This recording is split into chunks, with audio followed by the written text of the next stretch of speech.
Hey guys, DJ here.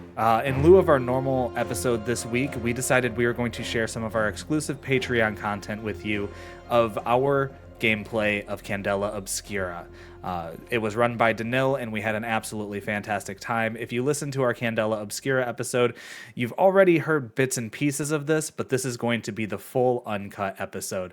So we hope that you enjoy it and that it inspires you to check out our Patreon, and thank you for the support in advance. All right. Do we need to go through the base mechanics of the game? And that would be Yes, please. Yeah. What about the setting? The setting just minorly. Yeah. Okay. What about you didn't submit any of your personal sort of lines, so I assume that everything that's in the list is okay. You're okay with, and you don't have anything else to add. Okay. So. This particular horror session is pretty mild. There's nothing like extreme here that you would not expect in a crazy horror game. But generally, the setting is post-war, so there's references to like the war, the loss of life, and PTSD. So people who, so for example, Will, I think you're playing a soldier, right? Yes. So, for example, you would know that there was a war rather recently in this world, and the Fairlands, the New Fair nation, won that war due to advances in technology, electric and otherwise. So, electricity is a rather new thing. It's a kind of a new and volatile and dangerous technology at the moment. So, this is a roughly turn of the century equivalent of our own world, but it has magic in it, which is dangerous. So that's a little bit about the setting. The most of the game takes place either in New Fair or in the Fairlands, that being the areas around the city of New Fair. New Fair is a turn of the century industrial city built on the ruins of another city called Old Fair, and you might have picked up on the weird language that the game has. It's like very to the point. And that's sort of a signature of the Newfarian language, is that it is very direct. So if something's like a spiky mountain, it would be called a spiky mountain on the map and stuff. So yeah, so that's kind of a quirk of the language. And the city of New Fair is what you would imagine an industrial city in turn of the century, but because it's built on the ruins of Old Fair are ruins because the alchemists of the old were experimenting with dangerous magics, which at some point, with the growth of their experiments and venturing into the unknown, caused a near apocalyptic event, burying the city and sort of wiping it off the face of the earth, and as well as creating a chasm in the ocean. New Fair was built on top of that, and so there's still some interactions with the Newfarian ruins and artifacts of old that slip into our modern world, creating what we call thinnings. And thinnings are places where the border between our reality and other dimensions is thin. As I said, peculiarities of the Nefarian language. This is a thin border, so it's called a thinning. And everything that's behind the thinning is called the flare. Let's kind of think about it as like the multitude of various dimensions. And through these thinnings, the various horrors of other worlds seep into our world, and you'll be playing as members of Candela Obscura, an ancient order dedicated to defeating these incursions and stopping them and protecting your world. Okay. quick tip on Craig: you can server mute him so that he doesn't scream into the everyone's Really? ears. Yeah. Oh man. Yes. That is really good to know. My players love to yell at Craig though, so Yeah. Every time I say, okay, let's get Craig in, they say, well, look, welcome, Craig, and We abuse Craig. yeah. He gets an earful. Like, don't Every jump time. into the channel already talking. Like, wait a second. You're interrupting people, you know. A thorough scolding is due. Yes. All right. Man. So that's a little bit about the setting of the Fairlands and the new fair. We're not gonna go into very much details. The technology is roughly turn of the century. Electricity is new. There is gas lighting. There is electrical lighting, which is more rare. There are trams, and like there's this new things that are coming into the world. Okay. When it comes to religion, there is one central religion called the Ascendancy, and then there are various cults and like smaller religions. The police is called the Periphery, and they are, as you would expect, not very nice people.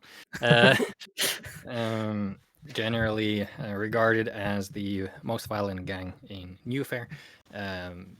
They're in power, but they're also not very nice. They're also in no way equipped to deal with anything supernatural. There is a special agency, however, government agency called the OUB, and they deal with the supernatural, and they're kind of rivals to the Candela Obscura, because the general purpose of OUB is to keep magic a secret and just sweep everything under the rug and be done with it. Whereas Candela wants to actually protect the people instead of just, going Men in Black pressing the flashlight and people forget it happened. There is quite a bit of class inequality in the setting for various reasons. But that's just kind of a reality that people live with. The New Fairlands are ruled by the what's called the Triumvirate, and that is the Ascendancy that I mentioned, which is the religion, the Periphery, which is the law enforcement, and the Primacy, which is the actual government, which is similar to like a parliament with a prime minister.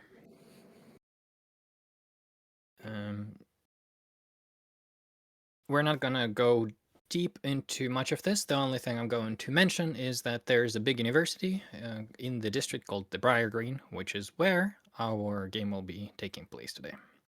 And the Briar Green is like a big campus area, sort of on the outskirts of the city, with its own campus, with some mansions, some student housing, some libraries, and such. It's kind of like its own district.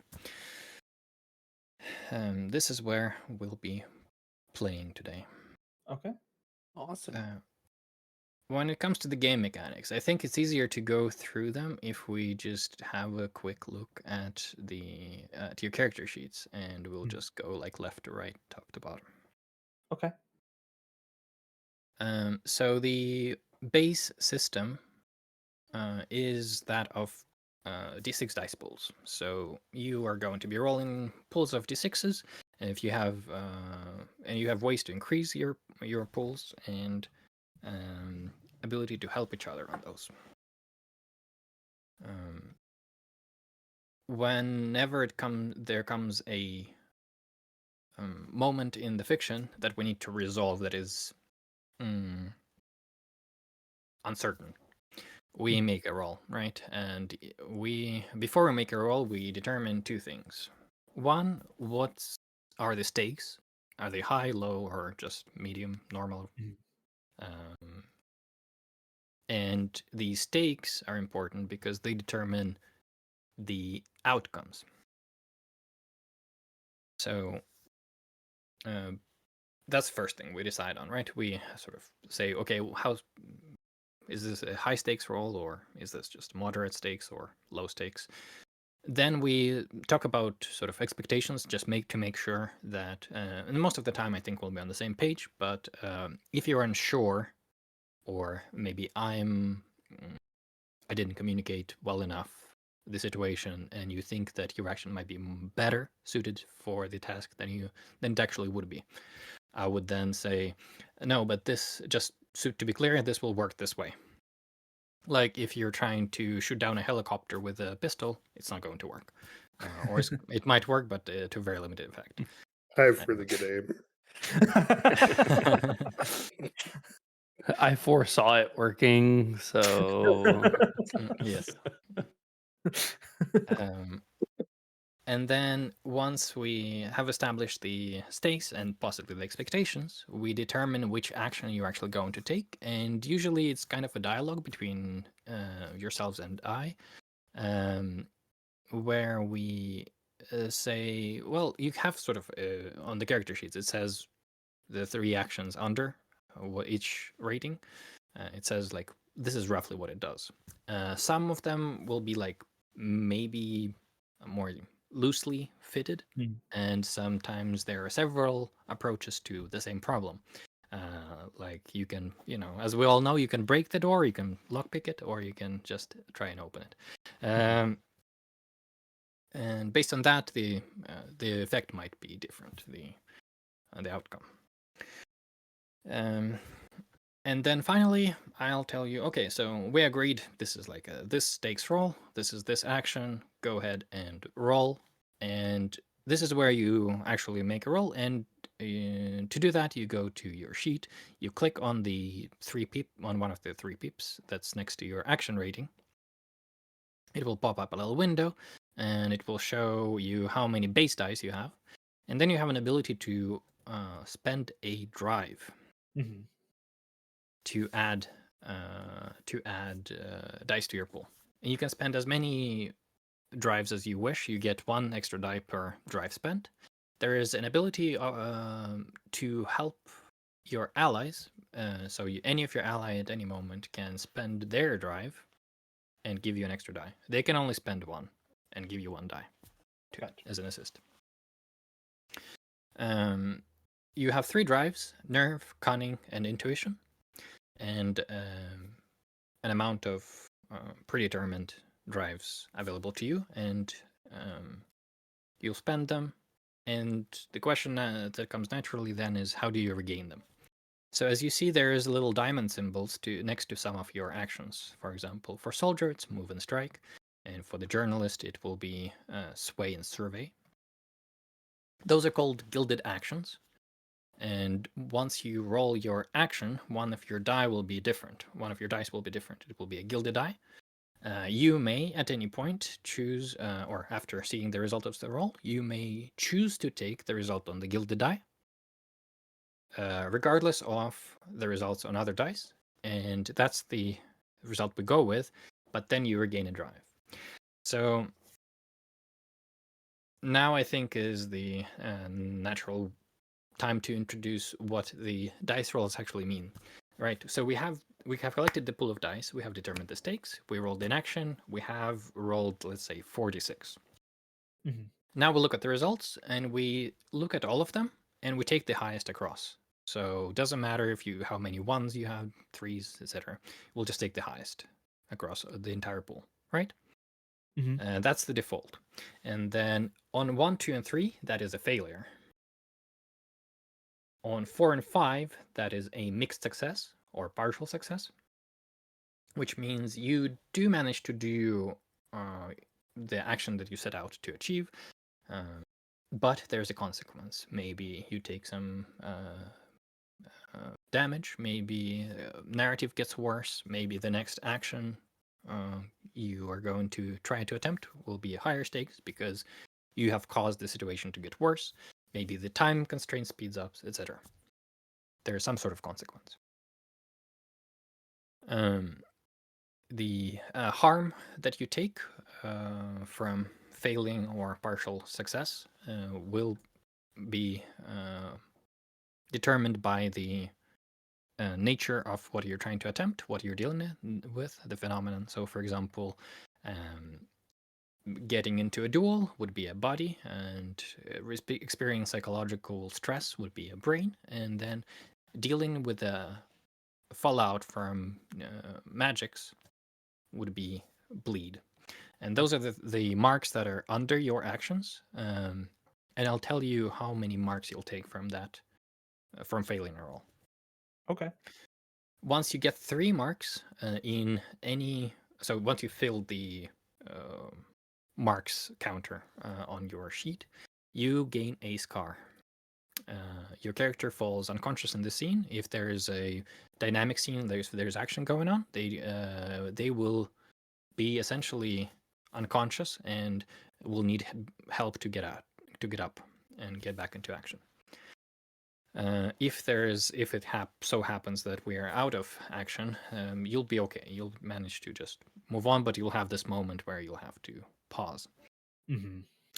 If you feel 3 marks in any of the 3 categories, you gain a scar. Once you gain a scar, your character falls unconscious. Once they get up, you take 1 dot from any of your action ratings and put it into a different one, describing to us how this experience affected your character.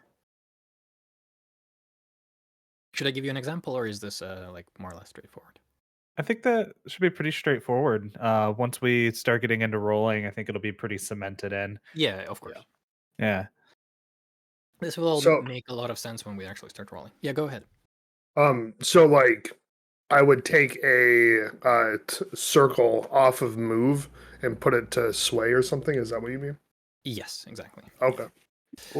So, for example, you were in a fight that you were trying to escape from, and as you get up after getting knocked down, you think to yourself, maybe the next time I'll just try to talk my way out of it.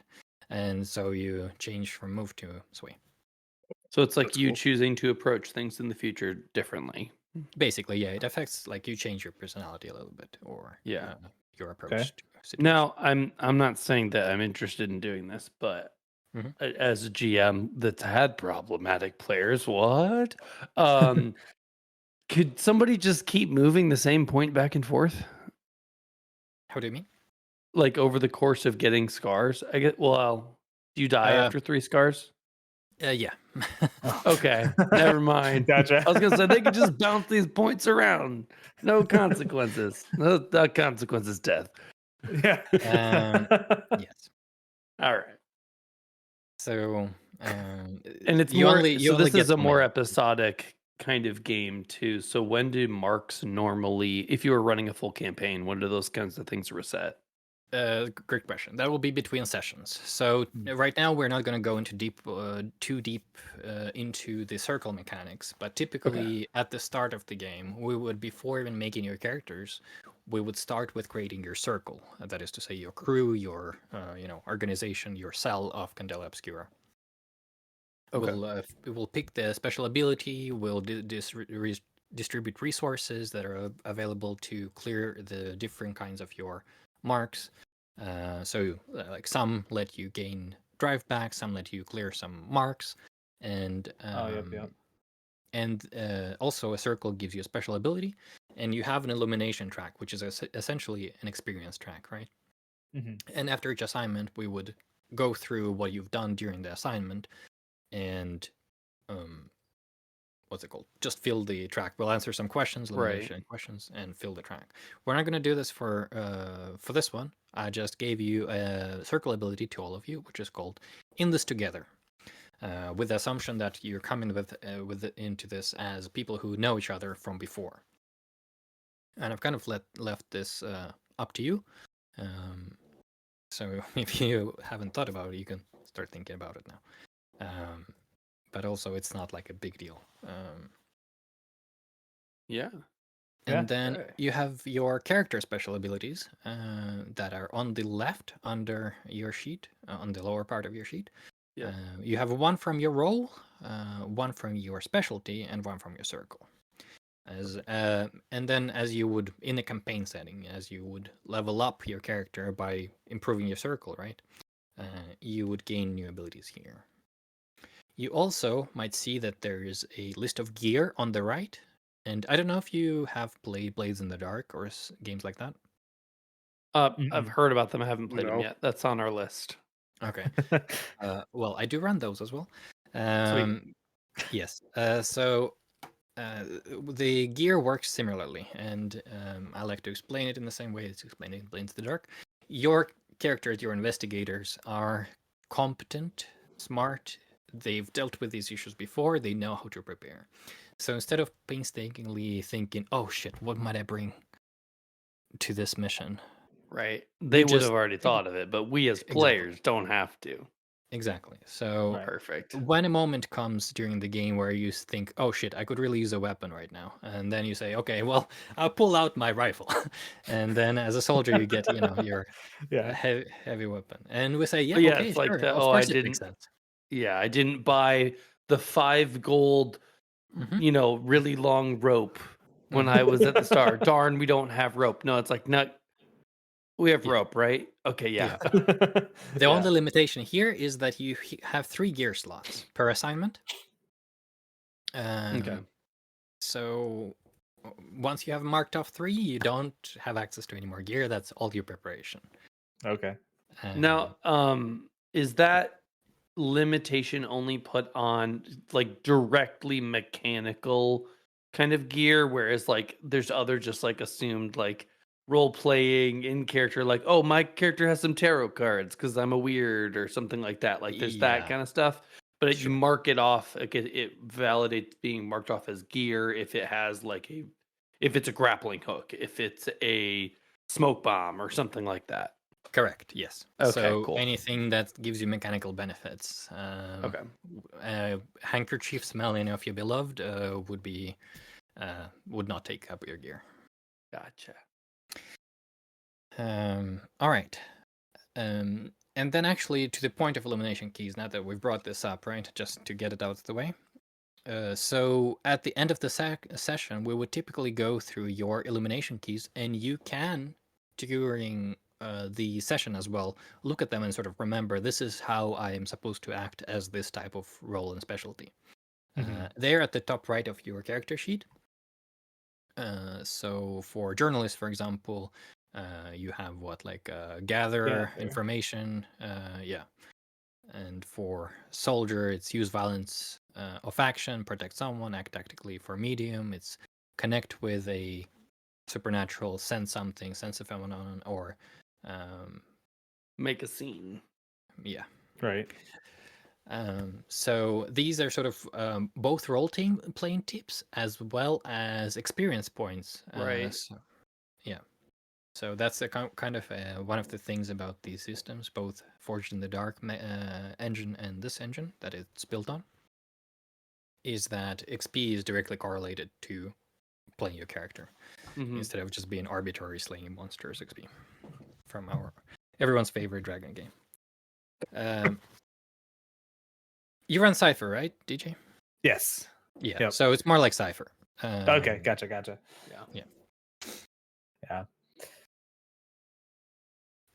Except this system also gives you sort of guidance on how to acquire XP. All right. I think that's everything when it comes to your character sheets and mechanics. Do you have any questions?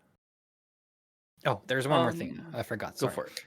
There's a thing called resistances that you might see on the bottom under your actions. There is resistance, and there might be a couple of triangles or 1 or 0 next to that. Yeah. Yeah. So question number 1, how do we measure those? How do we get those? You have for each 3 drives in nerve, cunning, or intuition, for each 3 drives you have 1 resistance.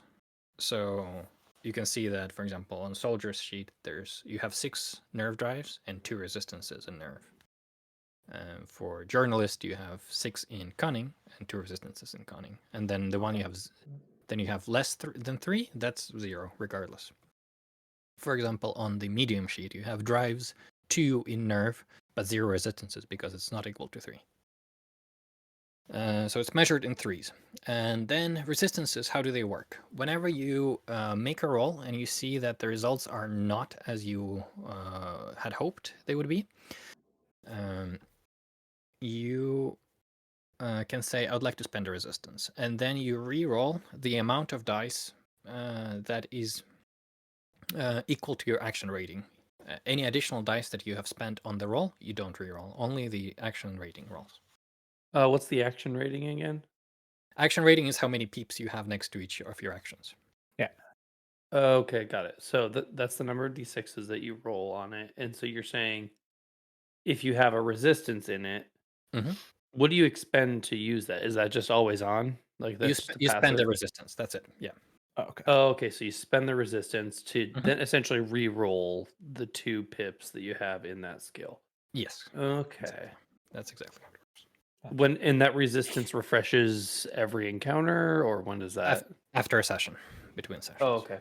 So Mhm. that's a high Have- commodity, yeah, it is. So this is typically saved for high stakes rolls. right? So if you have 0 pips into one of those skills, or Yeah. you don't get a dice to roll them for it, correct? So like if Not I want to really. use sway, If you want to use sway and you have 0 peeps in it, that means you roll 2 dice and take the lower result. Essentially, you roll 2d6 with disadvantage. Gotcha. I like that. Okay. I like that. Yeah. Then, even so, your characters are generally pretty competent, right?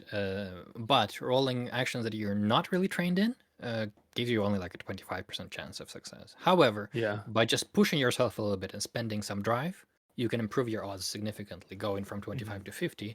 And if you push yourself or spend 2 drives, you suddenly at 75% chance of success. And Right. drives give us additional dice equal Right. to the number of drives we use. Correct. Yeah. Okay, so it's kind of like easing the roll from Cypher and using effort and stuff like that. Yes, very similar. Cool. Perfect. Very cool. Mhm. Very cool. All right. I'm excited in the interview section too to see how this differs from Blades in the Dark, because it all sounds very similar. Again, I haven't played either yet, Mhm. and I know that's been a critique levied against Candela. I know they've also addressed it, so I'm excited to hear about that from a GM's perspective too. Okay. Yeah. So do you want to get that out of the way now? Because I have an Sure, opinion. yeah. Okay. So my opinion is that the same critique can be applied to Blades in the Dark in reference to Powered by the Apocalypse games, because Yeah. that's the engine, the father engine of the Forge in the Dark games. Right. And I've actually seen, angry Redditors raving about how PBTA is basically Forge in the Dark. And it's the same thing. Like innovation, they Yeah. reference Forge in the Dark engines as great influence, and it is. Gameplay-wise, these two games are completely different. Where Candela Obscura is much more narratively closer to a game like a Call of Cthulhu, for example. Yeah, it's a slow burn escalation horror game, or like Alien RPG, where things just get up. There's slow tension breaker, but it keeps going up. Slow tension breaker, boop, boop, boop. And then it's just a brewing investigation game where your stakes and your suspense increases throughout the game. Blades in the Dark is very much about just jumping into action. And it's very much back and forth narratively, whereas Candela is more linear. And so Blades in the Dark is all about using your flashbacks and sort of jumping back and forth, keeping preparation, right? So you go from free play where just roam around, suddenly you're in a heist 3 weeks later, and everything between that we filled with flashbacks. And sort of that is reflected with the gear mechanics, with the flashback mechanics, and you can like flashback to downtime. There are so many cool things you can do in Forge in the Dark to emphasize that sort of we want to do cool shit trademark symbol. Right. Candela Obscura is also setting-wise very similar settings, right? You have sort of Victorian London-like city, industrial, cursed stuff, bad stuff happens, classism, all of that. Completely different narratives here as well. In Candela Obscura, you are the shield against the darkness. You are protecting people, whatever your reasons are. You might still be a complete dirtbag and protecting the people. But in Forged in the Dark, or Blades in the Dark specifically, you are fighting against the system. Because the system is as such, it's a machine. It's a well-oiled machine with massive gears. You either become part of the machine, or you get ground up into fine dust, and it spits you out, just like it spat out thousands of others. So a different premise for characters. A lot of similarities, I agree, both mechanically and sort of setting-wise, but they do play pretty differently. Plus, what is innovation without a little bit of plagiarism? Totally. Yeah. I mean, as a GM, yep, totally agree. Yeah. I've stolen so many narratives and nobody knows except me. Yeah, I didn't even know I stole one. I first wrote my very first D&D campaign. I was very proud of it. I thought it was great premise. It was like a very anti-colonialistic and stuff. I was very happy with myself. And then I described it to my partner. She said, "Oh, so basically Frozen 2." I'm like,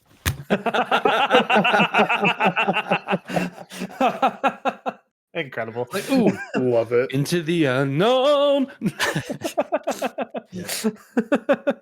so there's that. That's awesome. That's great.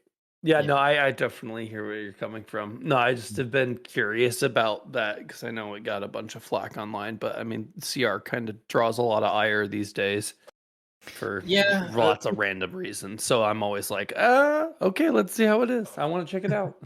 Yeah, I mean, people just look for reasons to be angry very often, and take it out on random things. I just want to play cool games right now. My honest advice would be try it for yourself, see if you like it. You'll see the differences maybe that I've described. Chances are, if you like narrative games, you'll like it. If you don't, you probably won't. There's not like crunchy tactical combat or darn. But we enjoy it. It's not. It's so in my community we very much prefer the Forged in the Dark games in general because of their fast pace and sort of just cool action and drama. Yeah. But we also like Candela Obscura quite a bit and rate it highly. I do unfortunately have to run D&D to make ends meet, but Right, that's how I feel right now. It's like, cool, all of my 5e games, they're filling up, but like I really want to run more Cypher. I run a D&D game that's basically Blades in the Dark with D20 mechanics. That's it. Because it's about like super spies and a special agent in a fantasy world in Exandria. So there is. Love that. Yeah, it was a good compromise because I actually really enjoy how it plays. Anyway, enough of that. Let's get into the game, eh? Yeah, definitely. All right. Just one more thing before we jump into the game itself. Is the structure of the game, as I have described, it's pretty sort of gradual growing, right? But it is split in scenes. We usually teleport you between scenes a little bit. And the approach to running the game is also similar to Forged in the Dark games, is that it's a writer's room, right? We together kind of write a movie that you are in, your characters are in. So everything is a discussion. We approach everything narrative first. We take these sort of step backs, talk about the table, about things like stakes and such, and often describe your characters from the third point of view. One of the things that is special about Candela Obscura is that you usually have an intro that is from third person view that is not known to your characters, and that's just kind of a thing addressing an audience. So this is to set the scene for the players and for everyone who is participating in the game, maybe watching or listening. And then we do the actual assignment, which grows from like exploration and investigation to a confrontation or climax at the end. And after that, we sort of close down with answering questions, illumination keys, answering a few questions. Have you accomplished what you set out to do? Have you interacted with the bleed? Have you contained bleed, etc.? But that's kind of it for the intro. I would love to get your names. Actually, if you do have like a short character intro, that would be absolutely wondrous. Yeah, I definitely Yeah. can go on that. If you want to get started there. Henry Dyer is a medium. Has gained a bit of a reputation, both positive and negative. But underneath the exterior of essentially starting to gain a reputation as like a con man type of medium or trick people out of their money, I stumbled into actual weirdness, encountering a bleed and this world becoming real for me rather than just like essentially something to profit off of. And like the few people that maybe are interested in the supernatural, excuse me. But Henry's made a life years ago doing that, but somewhat that reputation has been beneficial over the years where he needs to maybe be like, oh, none of it's real. Ha ha ha. But like, that's not really his approach. He's always still trying to utilize that social aspect of being weird, but publicly. Cool. Love it. I have one question for you, and that's part of character creation in Candela Obscura as well. So this is like a moment. So what is the catalyst of your character? How did they join Candela Obscura? Why? Did something happen to them? What was the inciting incident? Well, Henry's used to having kind of been the bad guy in a lot of people's situations where they, like come to consult Henry for, reading or something like that, like on a regular basis. And, they spend a lot of money on Henry, but, people that don't know how to hold on to their money, that's unfortunate. That's kind of his approach to it. But so there's that side he's been comfortable with, essentially that level of exploitation. It was when there was actual consequences to some advice that was given that led somebody to their ultimate demise, encountering something from probably like the ruins or the old world. And just based on like flippant advice that Henry gave while pretending to have connected to some higher entity. And yeah, as a result, they got hurt and killed. Probably something along those lines. And it was guilt initially, like on that to go like, okay, maybe it can't be as flippant about this. But then went to investigate what happened to that individual, kind of found more, and probably stumbled across members of Candela Obscura through that kind of investigation about what happened to that individual. Okay. My character's name is Thomas Valentino. He is a reporter who, his big thing coming up was investigating corruption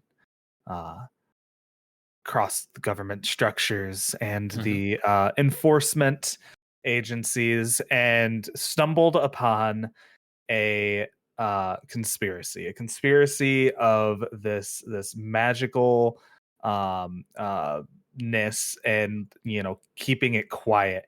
And as he was writing his story and bouncing it back off his editor kept telling him to leave it alone. Just leave it alone. Don't. And then he was on his way home one night when all of a sudden, black bag over the head, and found himself in a chamber where he was introduced to Candela Obscura and inducted in as a member, or unknown consequence. Okay. So sounds good. All right, Will. My name is Sheldon Reese Frazier.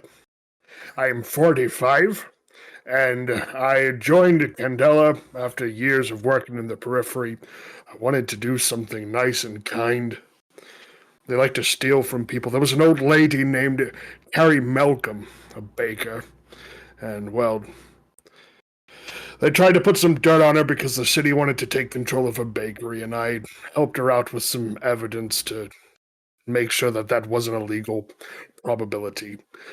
From that, I was blacklisted from the periphery, and I didn't really know what to do. Her son, Jonathan Malcolm, has been with Candela for about 5 years. He's kind of stayed a grunt, usually pushes papers, but through that, I found a means to be able to actually help people in this city.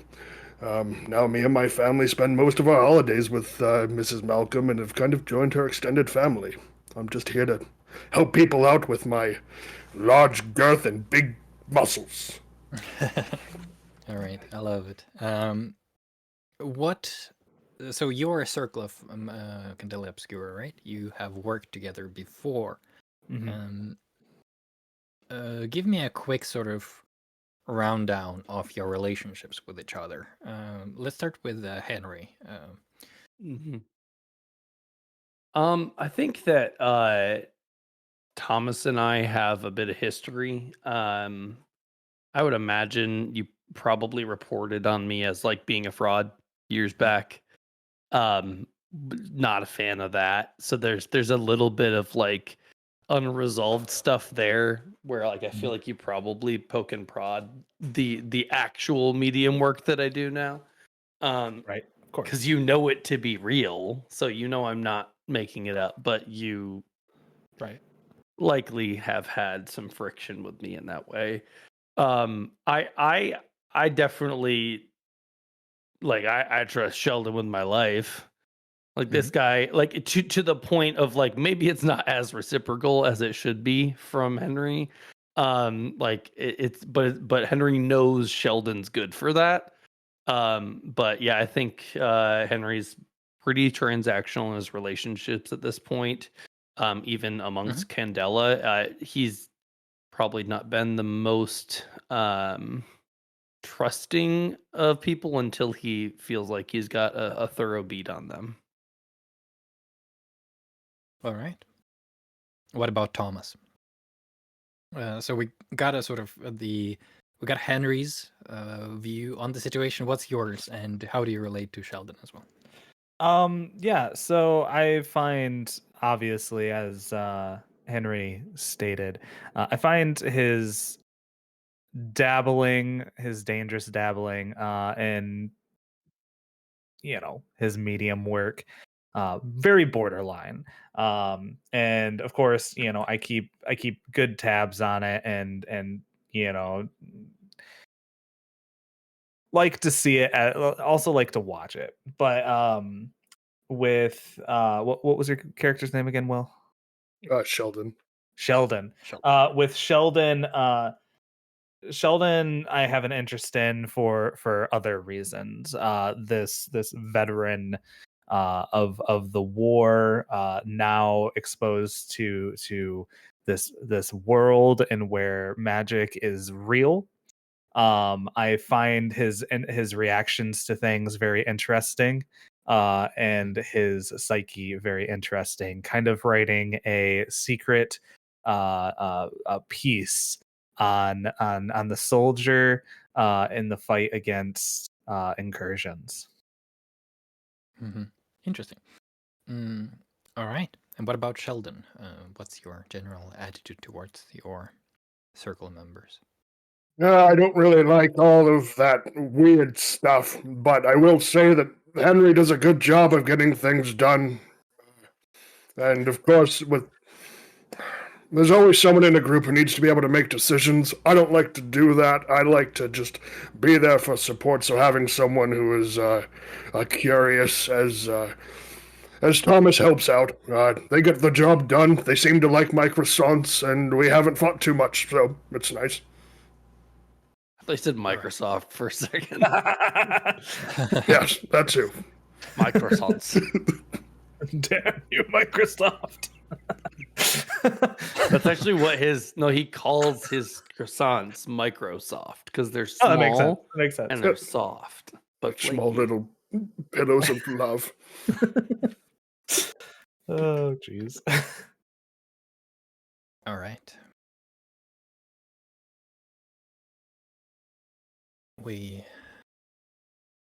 jump to the opening scene of our episode.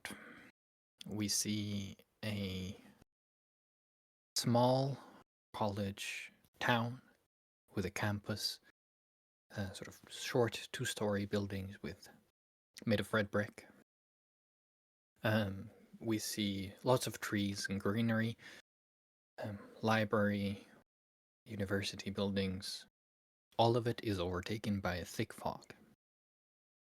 Through this fog and under the cover of the night, we see a lone light approaching one of the smaller cottages, very humble, just 1 story. From the fog, entering the light, with a small electric torch, comes out a man in a janitor's uniform, sort of salt and pepper hair, maybe like 50s, wearing a name tag on his overalls. Jack Coolidge, janitor. The man enters the house. You see a faint smile on his face before he enters as he peeps through the windows. And he enters and says, "Honey, I'm home." And a few moments later, we see a woman greet him with a smile. And you see his nostrils trickle a little bit as he... "Is that a turkey roast for dinner?" She smiles and says, "Yes." And we move a little bit further in time as we have them sitting at the table in the living room. As I said, this is a rather small house, so the living room is right next to the kitchen, and it's all kind of just one big homey living space. And there's pictures of children, photographs of children on the walls, and various elements of decor that make it rather homey, sort of cottagecore ambience. And the custodian is excited about something. He's telling his wife about an exhibit that he was trying to help prepare for. He's talking about Professor Charles Gordon, who is about to hold a speech the day after. The speech he says, is called "On Strange Reflections," and he was helping him move this very interesting ornate mirror.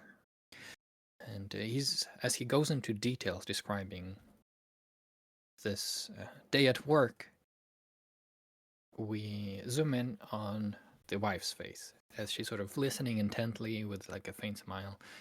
We can see, as it often is, that there is definitely some other thoughts going in her head in the background as she's listening and nodding along.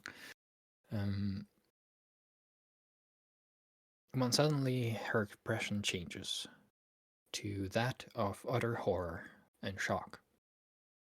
And as the camera moves back out, we see that the entire form of her husband ripples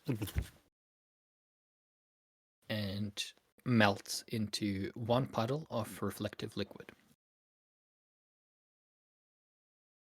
She stands up. We don't hear a noise as we are now looking through the window, but we see her screaming, panicking, sort of grabbing things and sort of grabbing her head. And we fade back into the fog.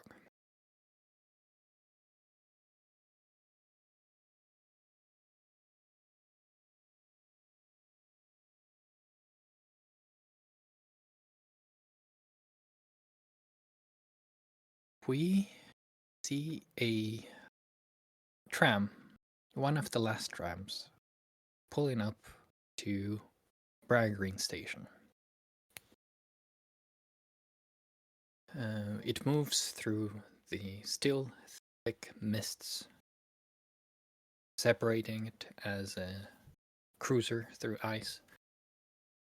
You arrive crossing into the camp line of Briar Green, the little college district with what seems to be large problems.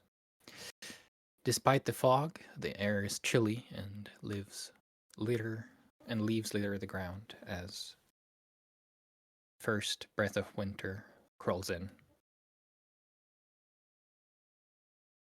You exit at the station Briar Green, the three of you. And as we observe the three investigators standing on the platform, what do we see? Let's start with Sheldon this time. Describe the appearance of your character, please. So you see a fairly large, a little bit overweight, 45-year-old male with dark brown hair with some graying kind of on the sides of his head. He has a very, very large mustache that connects into his mutton chops. He is still wearing something that's kind of similar to what the periphery uniform is. He's a man of uniform. He likes to know what he's wearing every day. On his side is a handgun. It's the same one he's carried for the last 20 years. Yeah, nice straight starched pants, very shiny leather black boots with glasses, and you can see there's a little bit of a chain for going into his jacket pocket that probably holds a stopwatch. He cares about time quite a bit. It's very important to be punctual, especially with dealing with what we deal with. Mm-hmm. All right. And who's standing next to him?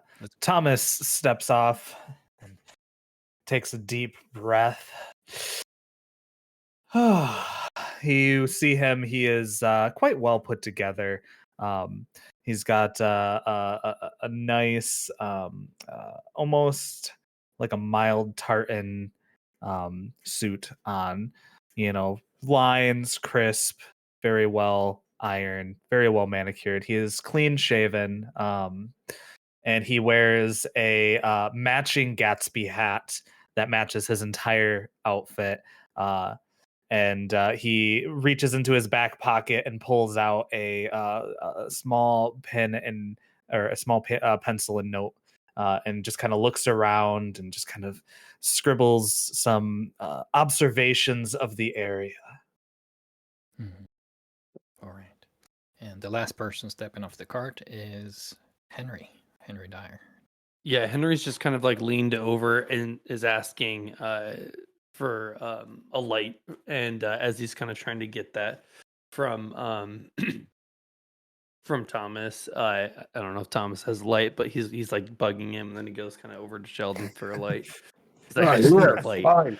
Take it. Hold on to this one. I'm I out. too. It's out. I just he's just kind of like annoyed, like that he is being an annoyance. And he's just wearing kind of like a longer trench coat. And like as like it would like kind of flap in the wind. You see that he's got like a really nice like lining on it. It's very like patterned, almost kind of looks like just a display of like the backs of tarot cards like throughout his coat. And he otherwise has like very clean cut for a strange medium, but he always fancied himself not so much the poor man's medium. And but he's got his hair slicked back, just pretty greasy. There's like a couple curls that keep falling down because he's got fairly curly hair, but he still puts the grease in to keep it nice and under control as it can get windy around these parts. And yeah, just like a nice white. It's a bit discolored. Like there's signs that he's not that well off, but he's trying to put off a lot of wealth. But his cravat and stuff is everything underneath his long coat, and yeah, just trying to get a light. Mm-hmm. For a little bit of background, the three of you are here to investigate what your lightkeeper, the person who's in charge of your circle, the leader, so to speak, has put on to you the responsibility to investigate a strange occurrence in Briar Green. As Briar Green is a very well-regarded establishment with a lot of wealthy patrons, such disturbance would rather not be discovered. But Candela is more interested in the supernatural part of it, so they usher onto you the urgency of this and tell you that you have to get to the bottom of this before the OUB arrives and sweeps everything under the rug, as you usually do. So you are probably one of the first people to arrive to the area, and as such expect little interference. You are, however, greeted by a person who's this sort of gruff, stocky in build, with a very firm mustache and a furrowed brow. He's wearing campus security uniform, and he approaches you. You must be the Candela. I'm Horace Willis. I am the security officer in charge of the security on the campus. We may talk at my office. You've been warned that, or not warned, but you were given a word that the Horace is not a full Candela Obscura member, but he is he's in the know. So he's been given a word that he would be arriving, and he's willing to help you. But you do see on him that he's distraught. I would say, especially Henry, you would definitely pick it up right away, as you're good at reading people, and this is kind of used to be able to make money off of people who look like this. He's just keeping his head straight, going forward, and he escorts you to the office. As you make your way there, following Horace's lead, you step into puddles of rainwater from a late night storm that are still present and a few inches deep in places.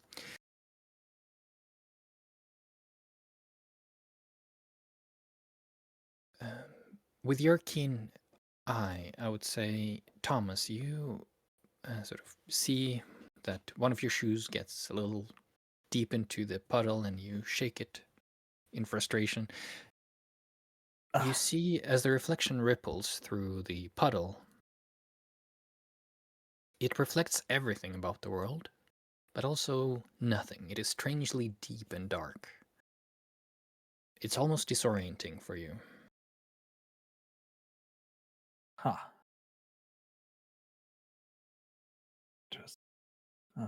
So my man Horace. It's all right if I call you Horace, right? Certainly. What exactly is what are the details of this mysterious incident that has happened this time? We had reports of people going missing. Interesting. I stepped in people. How many? 3 at the moment. At the moment, it didn't all happen at once, so you're expecting it to continue to happen? I'm afraid so. It's happened over the past 3 days. Oh, 3 people have gone missing. One a day? Or approximately, yes. It seems to be escalating, as there was a longer period of time between the first and the second disappearance. The first missing person was Jack Coolidge, the custodian at the university. Next, we had a roommate of one of the students report him missing. An archaeology student. And then finally his superior, his professor, Mr. Charles Gordon, has been reported missing. And what ties these missing persons together? Can't imagine that this is a random occurrence. The only thing that ties them together is these strange pools of reflective liquid, almost like what's that metal called? Mercury. Mercury. Yeah. Huh. See. So then it sounds like they're not actually missing, but they've just melted into a mirror. Well, that would be nonsense, wouldn't it? I don't much like that stuff, but after spending a few days with Henry over here, I come to not question too many things until I have hard evidence. So That's surely not what happened. I've never heard of people melting into mirrors before, and I don't think that would be the case. That's what they said before they invented electricity. The world is constantly changing. Sometimes it's not the new stuff you have to worry about. That's the old stuff. Huh. Well, I know nothing of this, but you have full access to my incident reports if you wish. Unfortunately, I've sent a couple of people from the security office to examine the scenes of the crime, but they are yet to return, and I'm starting to get worried if something had happened to them. Do we have access to the professor's office by chance? You are campus police, so are we able to inspect his office? Certainly. I would suggest starting with one of the three victims. Indeed. You can examine the Professor Gordon's office or his house on the campus, or perhaps the wife of the custodian, Mary. She moved out of her house, citing her fears for her security as a lone woman, and as such, she is staying at an inn here, in a small hotel for families that visit their children on campus here, and other tourists and such. Of course. And where did you send your men to? I had sent one of them to the office of professor, and another one to the dorm room, whereas I was attempting to interrogate Miss Mary myself, but she seemed to have strange lapses in her memory and wasn't really able to answer my questions properly. Interesting. Well, I'm good to start with either the dormitory or, of course, the office of the professor. I would assume that if something odd is going on, it would likely have to do with the work. Oh, so which one of your men is the least competent and that you think is probably the most likely to also turn into a... We want to make sure people are safe, so... They're both fairly competent and have worked by my side for a long time, but so take your pick. Start with Mary. I think I'd rather start with the living than the missing. That is fair. In any case, I shall keep my post here and hope for a return of my men, and as such, if you do need me, you may find me here. We'll be in contact. Oh, do you got a light before I leave? I just gave you my lighter. I need a new flint. Mm-hmm. It's brand new. Did you even try it? Oh, yeah. Okay, no, I Thank forgot you gave it to me. And it's a common problem for me. You have 6 of mine at this point. It's as we begin to walk off, I just trail off saying, no, it's just like the sparks it's like they don't work. Like I'm ruining these lighters. It's just something that's happening. Flint tends to not work around me. Well, so Shall we be off, boys? Oh, Yeah, I we're think he's off. at the inn, the dorm. Is that where? Probably good to, as he said, speak with to the Mary. living, the non-missing, the known variable. You easily find your way to the bed and breakfast at which Mary is currently staying. And as you enter this two-story cottage with a restaurant, seats and tables, just a couple of them set outside that are currently sort of put together, and there's a cover over them.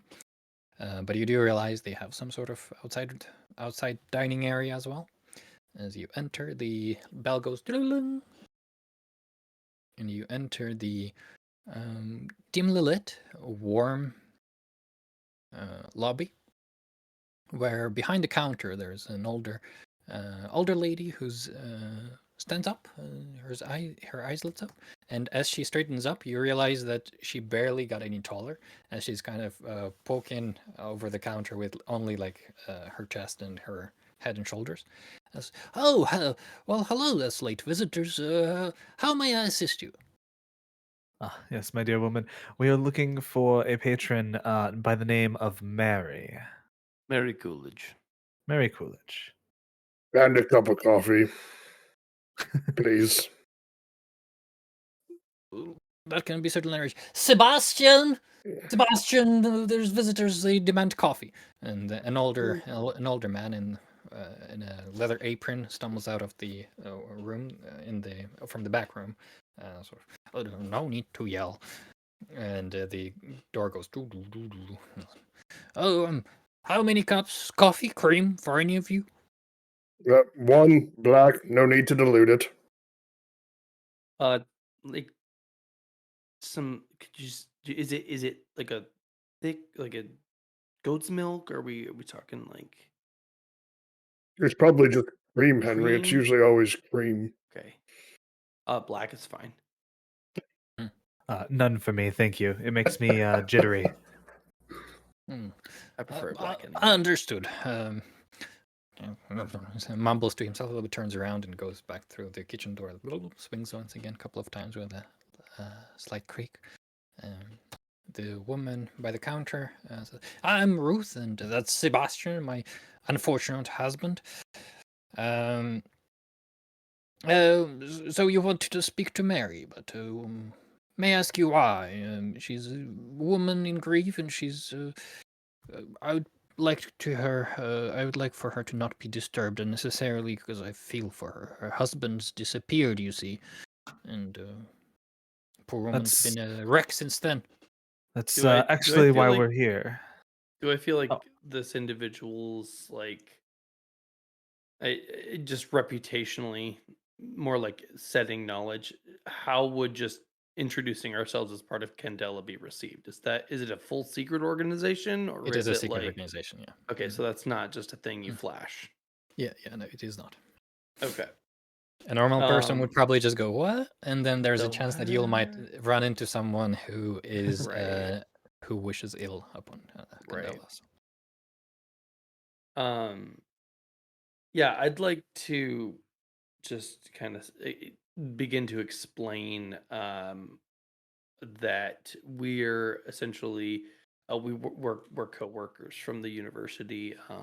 We all work as assistants in some of the different departments, and we're just checking on some weird information we heard about her husband, and want to make sure all the documents are just signed for compensation from the college for any of the um basically I guess he's not officially dead or anything yet, so it's not like there's like a life insurance policy to pay out, but like it's essentially documentation that we need her to sign for the college or something like that, and making sure that she's doing all right if she knows anything about his disappearance. I gotcha. So that will be a sway roll for me. This is a low stakes roll. Like, you're not in any danger or under time pressure at all. Spoilers. She seemed very threatening. Okay. So I'm Coffee. just gonna roll in Foundry. What Sure. is that? You currently have 0. Yeah. So I so roll. do you want to? Go ahead. Yeah, you want to just roll 2d6 and take the lower result? Yep. Okay. Number. Oh, that's 6. I don't want that. 2d6. Where do I put in the 6? So /R space 2d6 would work, or you can just click on the d6 symbol twice and roll. I'm doing something wrong. That's sample roll. Where's the dice that I'm clicking on? Bottom should be on your bottom right. If I you don't have expand, one. oh yeah, so go ahead and expand the toolbar on the top right. Okay. There we go. Got it? Yep. Sorry. No worries. Hey. Okay. So, So I got a 4, right? yes, I that would take be a the 4. lower. Yeah. So you rolled a 4 and a 6, and she nods along, suspiciously eyeing you, sort of up and down.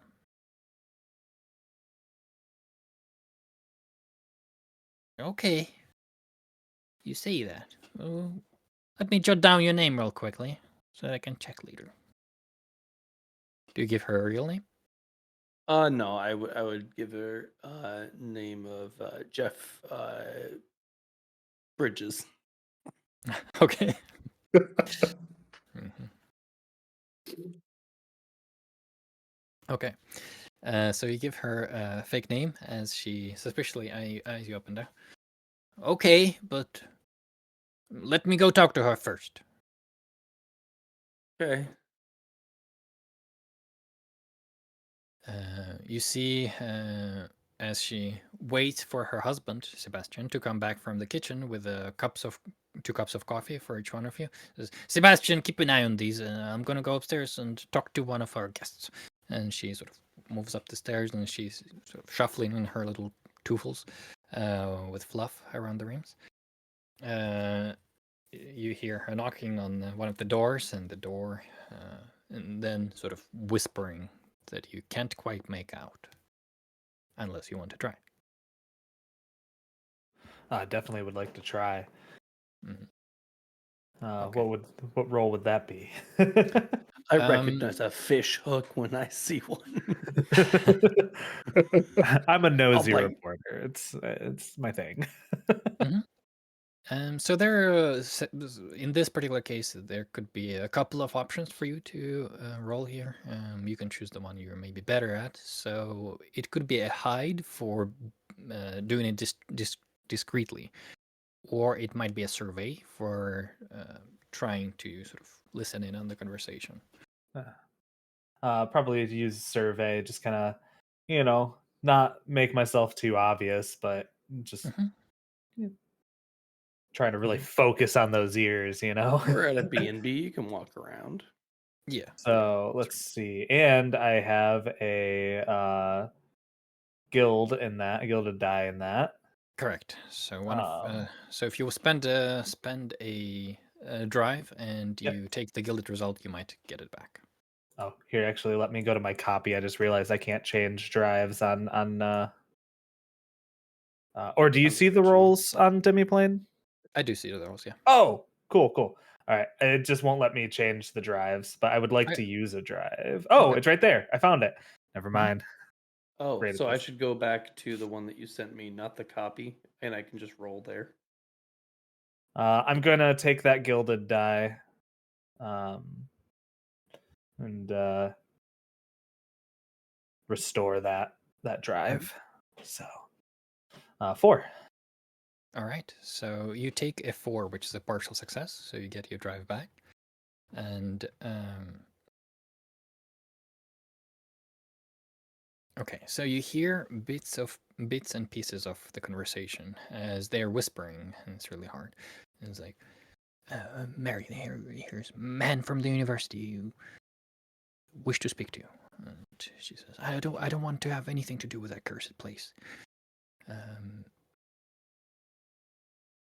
And it's kind of just back and forth, and she's trying with Ruth trying to convince her to let you in. And at the end, you just hear, "Fine, send them up. Keep it brief." So you don't get too much insight, but you do realize she's willing to speak to you, but she is speaking of university in a rather negative light. Yeah. Fantastic. Love that.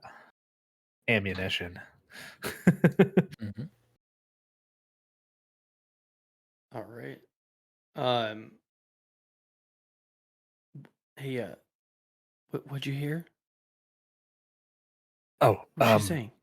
we should probably tell, whispering in his ear, should probably tell her specifically that we are not from the university and that we are in fact investigating against the university. What if we're unionizing people that have been hurt by the university? Oh, bringing them together possibly Yeah. for maybe a civil suit.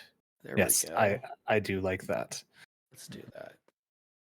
Right, Right, Sheldon? as you're whispering, That's a good idea. as you're whispering to each other, you see that the older gentleman listens intensely. What? You want a grilled cheese? I can make you Oh, one. I would love a grilled cheese, sir. Okay. Ruth, they want a grilled cheese. Put it on their tab. I'm gonna make one. And he Yes, heads into the yes. kitchen. Tab. I don't trust that man. He seems kind of sweet. Sheldon kind of eyes him. Mhm. Okay. Those are eyes. Grilled cheeses. All I right. swear, if this grilled cheese has anything but cheese on it, I am going to scream. That is a melt and not a grilled cheese. Mhm. It's the rule. In any case, Ruth comes down the stairs once more and says, with her lips rather tightly pressed together, and just kind of blurts out, "Fine, she'll see you." And as you walking up the stairs, the last person to walk up the stairs feels like her drilling the back of her head with her eyes intently, with the intuition of an old woman sort of ringing bells and alarms. But she is not saying anything.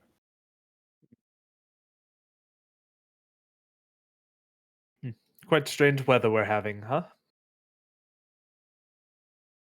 You're talking to her? Yeah. Strange weather indeed. Storms. My joints hurt when it storms. Oh, I understand. I learned this old tip. If you rub a turnip on your joints, apparently it helps. Mhm. Ah. Sebastian, do we have turnips?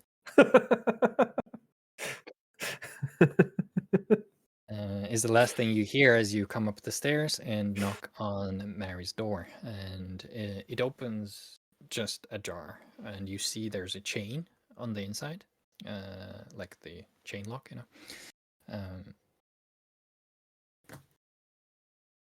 and carefully half a woman's face sort of looks at you intently, even through the crack in the door, sort of only seeing half her face. You see she has rather sunken eyes, like with circles around them. Her hair is a mess, and she looks a little distraught, and almost seems like she's trying to look behind you to see if there's anybody else. This is just us, ma'am. Okay, Let me double check. you're the man that Mary was talking about? Ah, yes. Something about insurance or something? Ah, There's some papers that we'd love to get you to sign, but more it's about why. The university's hurt a lot of people, and we're worried about your husband going missing. maybe affiliated. So if we're just trying to get people together to make sure something can be done about this. Okay, give me the papers. She sort Oh, of we just wanted to talk to you about it before we. I'd like to use one of my gears to have papers, yeah, you forged don't. papers Okay, you want forged papers? Sure. for a gear. No, I couldn't have been prepped for that. No, we made it up a second ago. No, I'd like to make some kind of excuse, basically just saying like we wanted to make sure we were able to reach out and make a personal connection first. Then we can have everything drawn up with your names on them as well.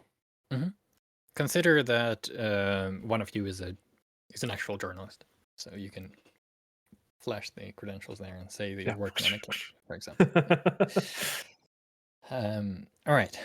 In any case, that would be another sway roll for me, please. As you're trying to convince her to let you in and not just talk to you through the crack in the door. Okay, so if I do it in demiplane, I just click on the dots. Yes, you click on the dots and then it should show up there. Did that work? I don't see the result. I just want to make sure the character's like connected to you.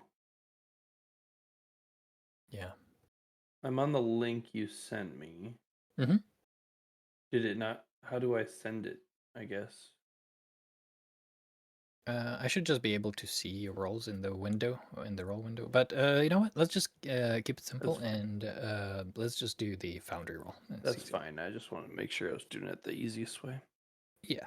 The easiest for me is foundry general. Okay. Yeah. So you have 0 in sway. So that means, do you? Would you anyone? No, I was going to ask if anyone would like to assist. Mm-hmm. I'll assist. I'll offer. Wait, which one was it again? You got a It was, 6. Sway. You got a 5 and a Sway. 6. So Yeah, I'll give him a drive in my in my sway. Okay. I cannot mark that off though. That's okay. I'll do it for you. Oh, perfect. I appreciate it. No worries. I got control. So you can go ahead and roll another one. Or no, you know what we'll just do? We'll just take the 6 because it was the first die. Oh, okay. So we'll take a total success. And she sort of hesitates for a moment, you see, and she shuts the door. And a few seconds pass, and you are not sure if she's going to open it again or not.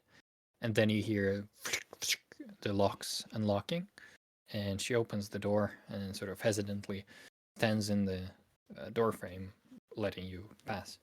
Okay, come in, but keep it brief. All right, investigator. Thank you. Of course. If you would like, you may have a seat. Of course, your comfort is our utmost priority in this time of your life right now. You see that she had a chair pulled up to a fireplace, which has fire roaring in it. But as you enter the room, she does not feel comfortable to sit down. Instead, she comes over to her table, and it looks like she quickly shuffles a couple of papers before turning to you again. So,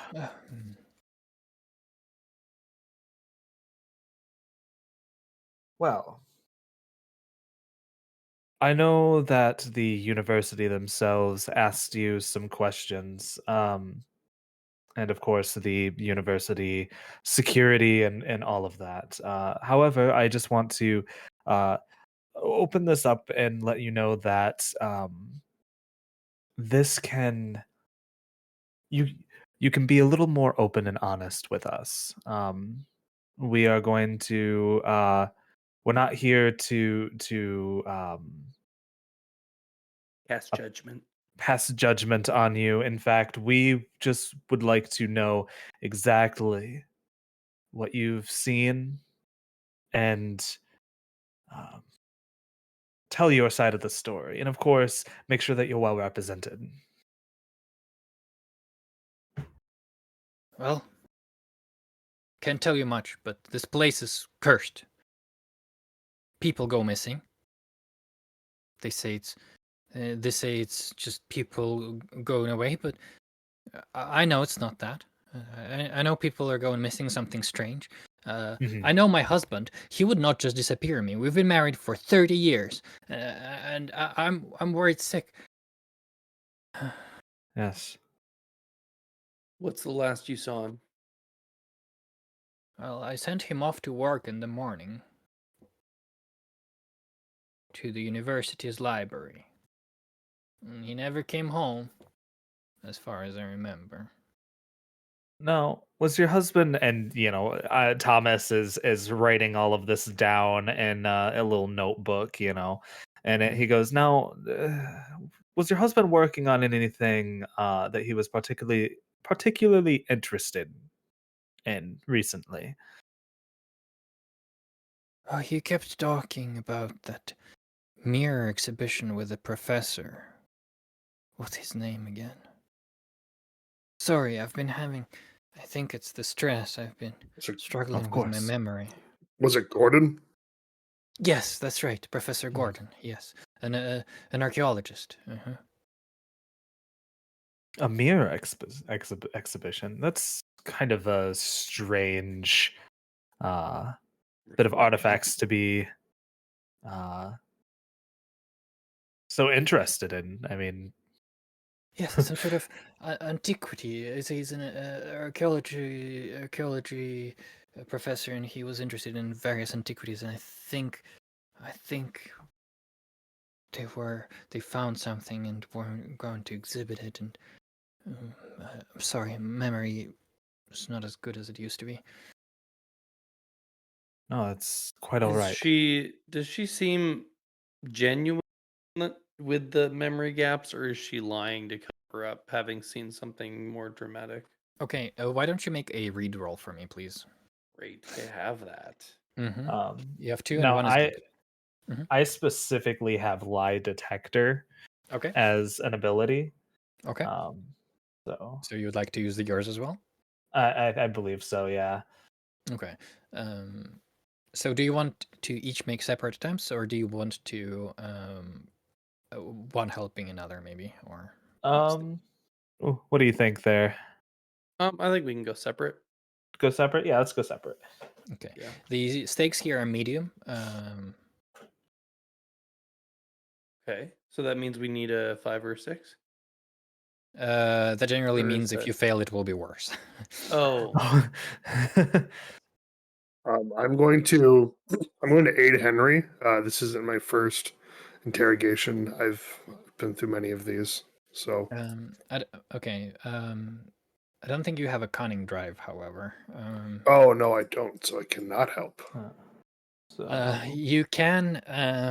You can spend another drive, but I'll ask you to describe which action you're using to help. Like, how are you using either your nerve or your intuition to help this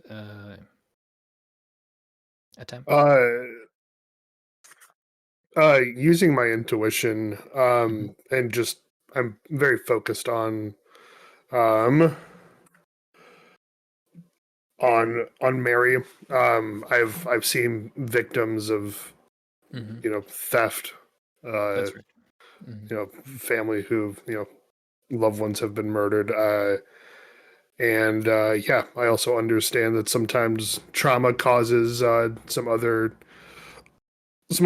things to happen. So I've seen it before. Are you helping Henry or Thomas? You said, sorry. Henry. Henry. Okay. And then for Thomas, so it says that each for the first cunning I spend, I get +2 d6 instead of 1 d6. Correct. So, but I'm going to spend 2 cunning, so that way I have a total pool of 4. So let's see. You start with 1. You get you spend 2 cunning drives, which gives you a total of 3 plus 1, 4, and then you get an assist. You have a total of 5. Okay. So, wait, I think I have the assist. I don't. Oh think yeah, he has the assist, not me. Okay, yeah, my bad. So Yeah. 4. He's at 4. 4. Yeah, correct. So, And then I'll be at 3, but I'd like to use one of my own drives to get myself up to 4 as well. All right, sounds good. So I should be at 3 drives after this. So let's see. I got a 3, a 5, a 5, and a 5. So what's the highest? The 5 is right? the highest. Okay. I got a 6. You for got my a 6. highest. Yep. Mm-hmm. Which means I get All that right. drive back, correct? So mine's gilded. Is my first? How do I check if the one that I rolled was gilded? Let's see. Where did you That's the roll? first one. I rolled it yeah, in Foundry. the My first. first one Yeah. was Mhm. 6. Yeah. 6, so that would be your gilded, yeah. So you can get And a so I drive get back. my drive back. Yes, but not the person who helped, unless you have a Got it. special ability that lets you do that. Okay. Cool. Oh, 3 or less. Okay. So in on your sheet you can see that in this together is your circle ability, which means when you help and the I get result it. roll is a failure, you would earn a drive back. But Okay. otherwise, you only get drive back. The person who rolls gets the drive back if they take the gilded die. So basically, if Will helps me, I completely botch the roll, and my highest is a 3. Mhm. He gets his drive back, and it doesn't cost him to have failed. Correct. Yes, essentially. Got it. Both of you can get a drive back. If you have like spent a drive and botched the roll, you can Right. get a drive of your choice back. Okay. All right, so we have a 5 and a 6. With a 5, you you can't quite make out if she is lying on nerves. It seems she's leaning, like your intuition tells you genuine, but there is something shifty about her. You see like her body language is off. She seems to be, as you realize now, she seems to be sort of shifting away from you and back to the fireplace. So if you imagine the room as just a rectangle, in the left upper corner by the window, there's a bunch of papers that she went first and shuffled sort of to the side, getting ready to sign whatever papers you give her. And then from there, she's moving to the fireplace, which is in the middle of the wall on the right, so the opposite from the table. And she's kind of shifting towards there as if she is cold. On the 6, Henry, you are certain she is telling the truth about memory lapses and is causing her great stress.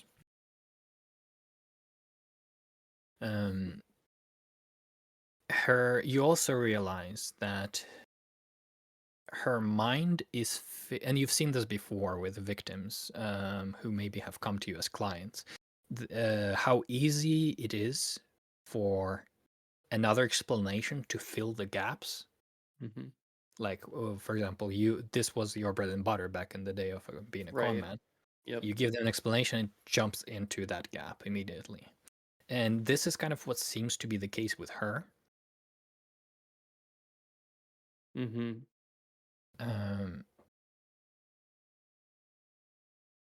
As she sort of shifts towards the fireplace, and you see she's facing away from the window, and she's just kind of keeping face towards the rest of you, shifting towards the fireplace. She says, "Well, yes, the last thing I remember, it was my husband going to work, and then I think I saw him. I think I saw him walking to the house, but I can't remember if I actually saw him or not. I think this is where my memory fails me." I have a question. Yeah. Do you remember cleaning up a meal? Was the meal for 1? Meal for 2? What did you plan to have that night that he went missing? It was. I remember I bought some turkey. I was planning to roast it. Before you left, was there any left? Surely you're not handling a turkey all yourself. You probably eat small plates. Yes, probably. That would make sense. I probably made a dinner for 2. Yes. Right. But do you No. remember cleaning up any bites from a second plate? Any leftovers that got thrown in the fridge? I remember I broke a plate. I don't remember cleaning it up. I'm afraid to go back, so I don't know. I haven't been back to my house since that happened. I think there was 2 plates. I think I broke one.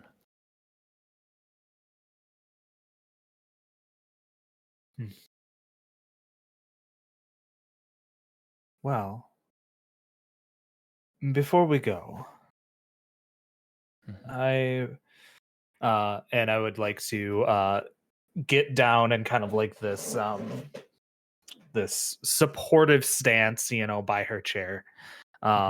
My hands on the arm of the chair, looking up at her, not down Mhm. at her.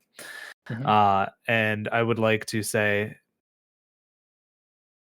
while stress can most definitely cause these lapses in memory, I want you to think, and I want you to clear your mind, breathe in, breathe out.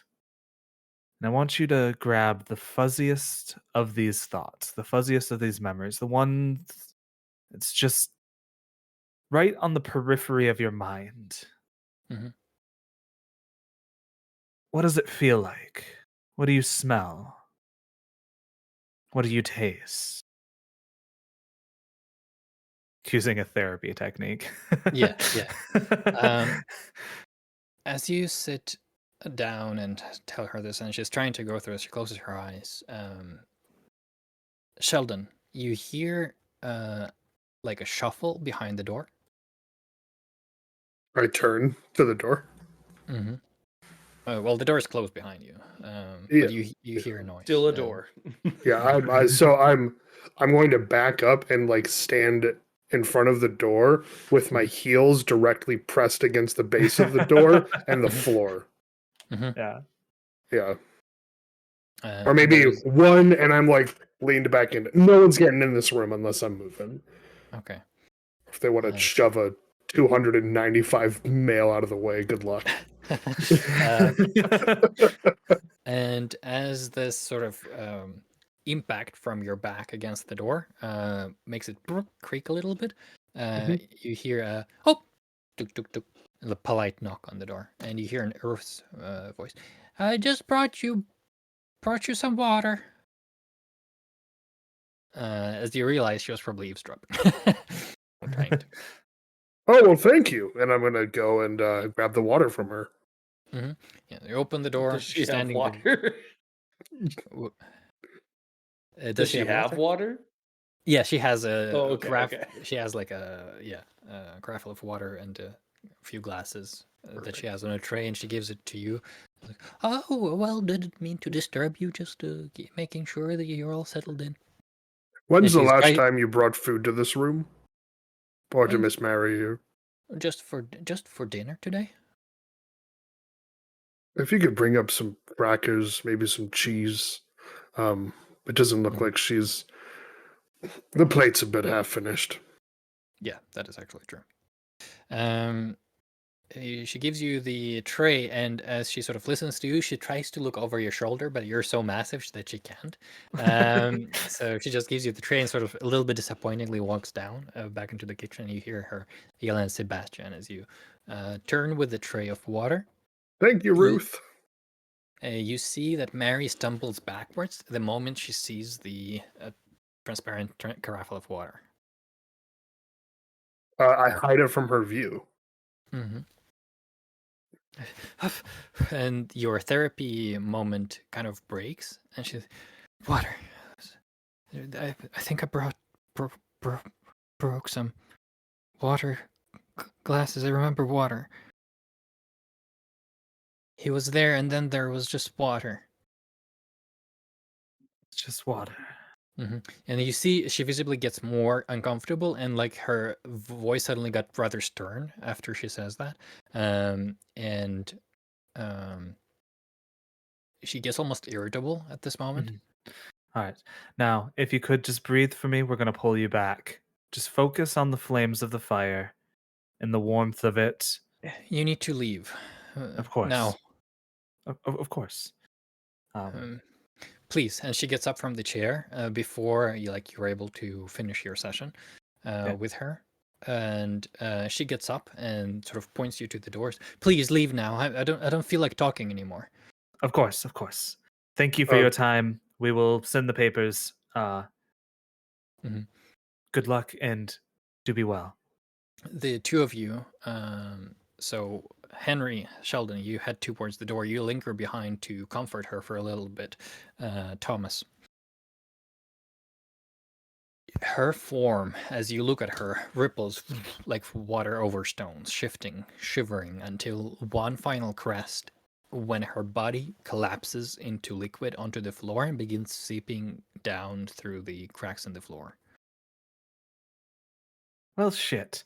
No bone, no structure, just a puddle of reflective liquid. I need you to take one brain mark from the trauma of this. If you could please add that to my sheet. Done. Yeah. Fantastic.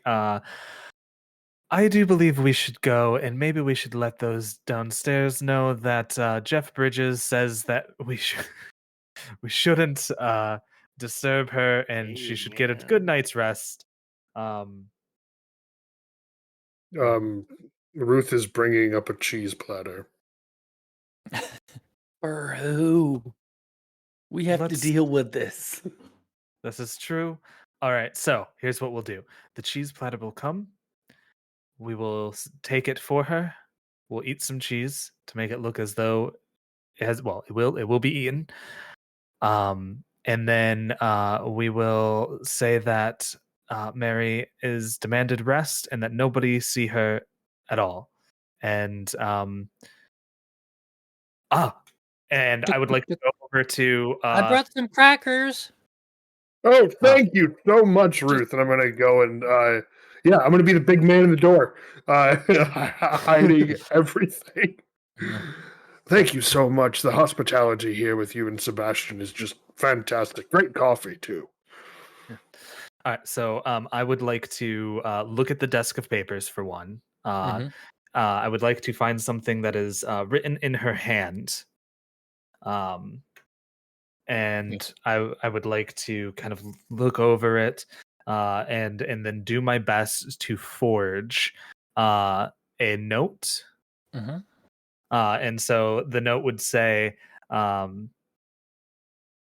I thank you very much for the hospitality of letting me stay here, I find that just remaining in this town itself is a bit too much. I think it is time for me to travel and to see the world and to clear my mind. Yours truly, Mary. And I would like to leave that on the desk. And I would like to crack the window open. And so, or just leave the window wide open. Jeff Bridges is about to be in a lot of trouble. Exactly. Jeff Bridges is going to be in very much trouble. She's run away on a tryst with Jeff Bridges. Yes. Is there something I would need to roll? Yes. In order to make this convincing. So the first thing you said was you want to go through her papers and find stuff. Yes. And so that would be a focus to inspect the papers and find what you need. And the forgery would be normally I would ask you to do a control roll there, but because of the narrative here, the control roll is rather inconsequential.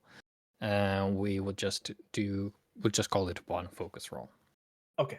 Yep. So we'll do a focus roll then. I'll add a drive on there. And it looks like my highest is 5. That is the drive. Okay, so you get your drive back. Nice. And yeah, so I just, it's a little rushed. It's probably not my perfect work, but I mean, with the time that we have, of course, I do my best. And I leave the note and I look down at this mirrored substance.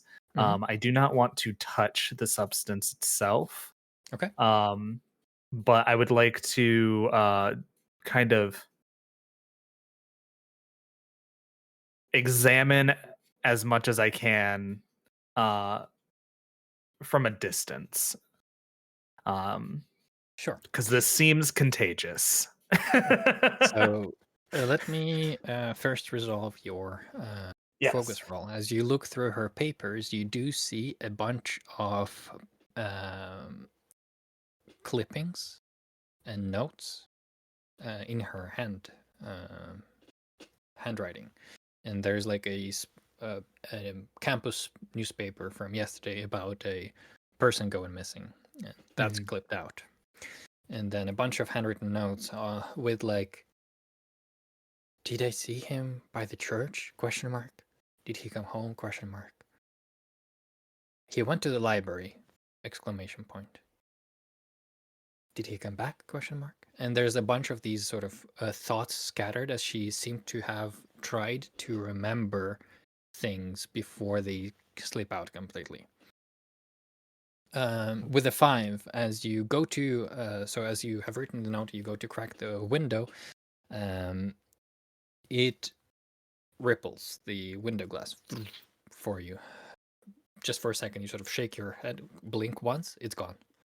You crack the window open, and as you look at the liquid that's sort of seeping through the cracks of the wooden floor, you see the same effect. Ripples go through. Momentarily, you feel like there is nothing else in the room except you, Mhm. that liquid, and you're just standing in complete darkness looking at it. And it's not reflecting anything else, there's no light. But instead, it's giving you a window into something else, and you see Mary's body wrapped in what seems to be a sort of a cocoon. Oh.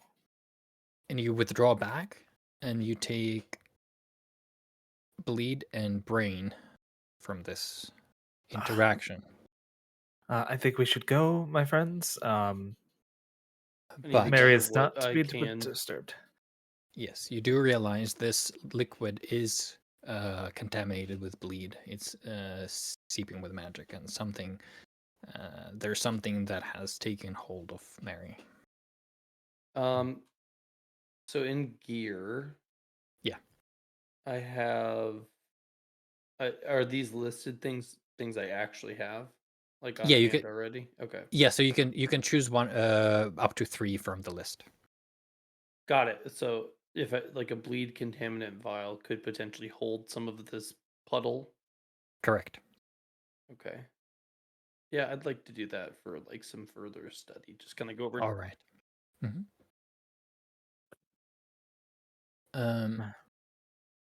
I'll ask you to do a control check with this. Okay. I marked off a bleed containment vial from your equipment. And this will be a control to see if you manage to do it without contaminating yourself, without getting it on your clothing or. Nice. 6. Yeah. Good. That's a 6. So you managed to do it without getting contaminated yourself. You have a vial of liquid that's now on you that you can bring back to Candela Obscura for further investigation of this phenomenon. And then you head out, sort of past Mary or past Ruth, sorry, on the way out, and she says, and Sebastian goes, "What about those grilled cheese sandwiches, though?" Oh, yes. I would love a to-go baggie for that. That would be wonderful if you could. Just I just Mhm. hold my hand out. Mhm. busy people. Hey, All right, good luck. And he just slaps like wrapped into a napkin, just very rapidly, like a paper towel. Puts it on your hand Yeah. as you rush out. All right, thank you. I lean over to Sheldon. And I go, Sheldon, can you like jam that door shut? Like, can you kind of break it a little bit so that they can't get in with a key? Um, Do you want to do that? No. I remember this one. Uh, I don't I really just don't have want them anything going in on there. my. We're not able to clean it up fully, and it's for their own good. Explosives. Okay, so we're in the lobby right now, right? Yeah, we can flash back a little bit and say that Oh, you did okay. before leaving. Okay. I'm gonna look out the door or out the window. What do I Mhm. see? The campus, just the trees and sort of paths. This particular, you can't see much out. This is kind of like a well type of, or half well, or horseshoe, I guess it would be more correct, shaped of a house. So there's like the one you are currently in, and there are a couple like that go along like this, and there's just an opening to the darkness. The streets are still filled with mists, and so you don't see very much beyond 30, 40 feet maybe. But the window's not like facing towards the front of the building, it's facing towards the back of the alley. Correct, yeah. All right. So you guys need to come up with something smart and clever for where I'm at, but I can definitely jam that door. And then I'm gonna go over to I'm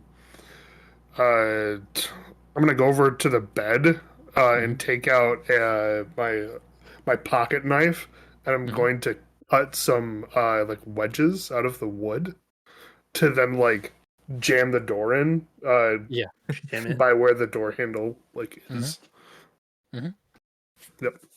Yeah, fairly low stakes situation. Don't need to roll. I'd say you'd be able to do that, but I will ask you to roll for getting down unless you. So this is second floor, right? You'll have to jump down a few feet. There's a chance you might roll your ankle or land, unfortunately, and limp for the rest of the investigation. So this will be a move roll, please. All right.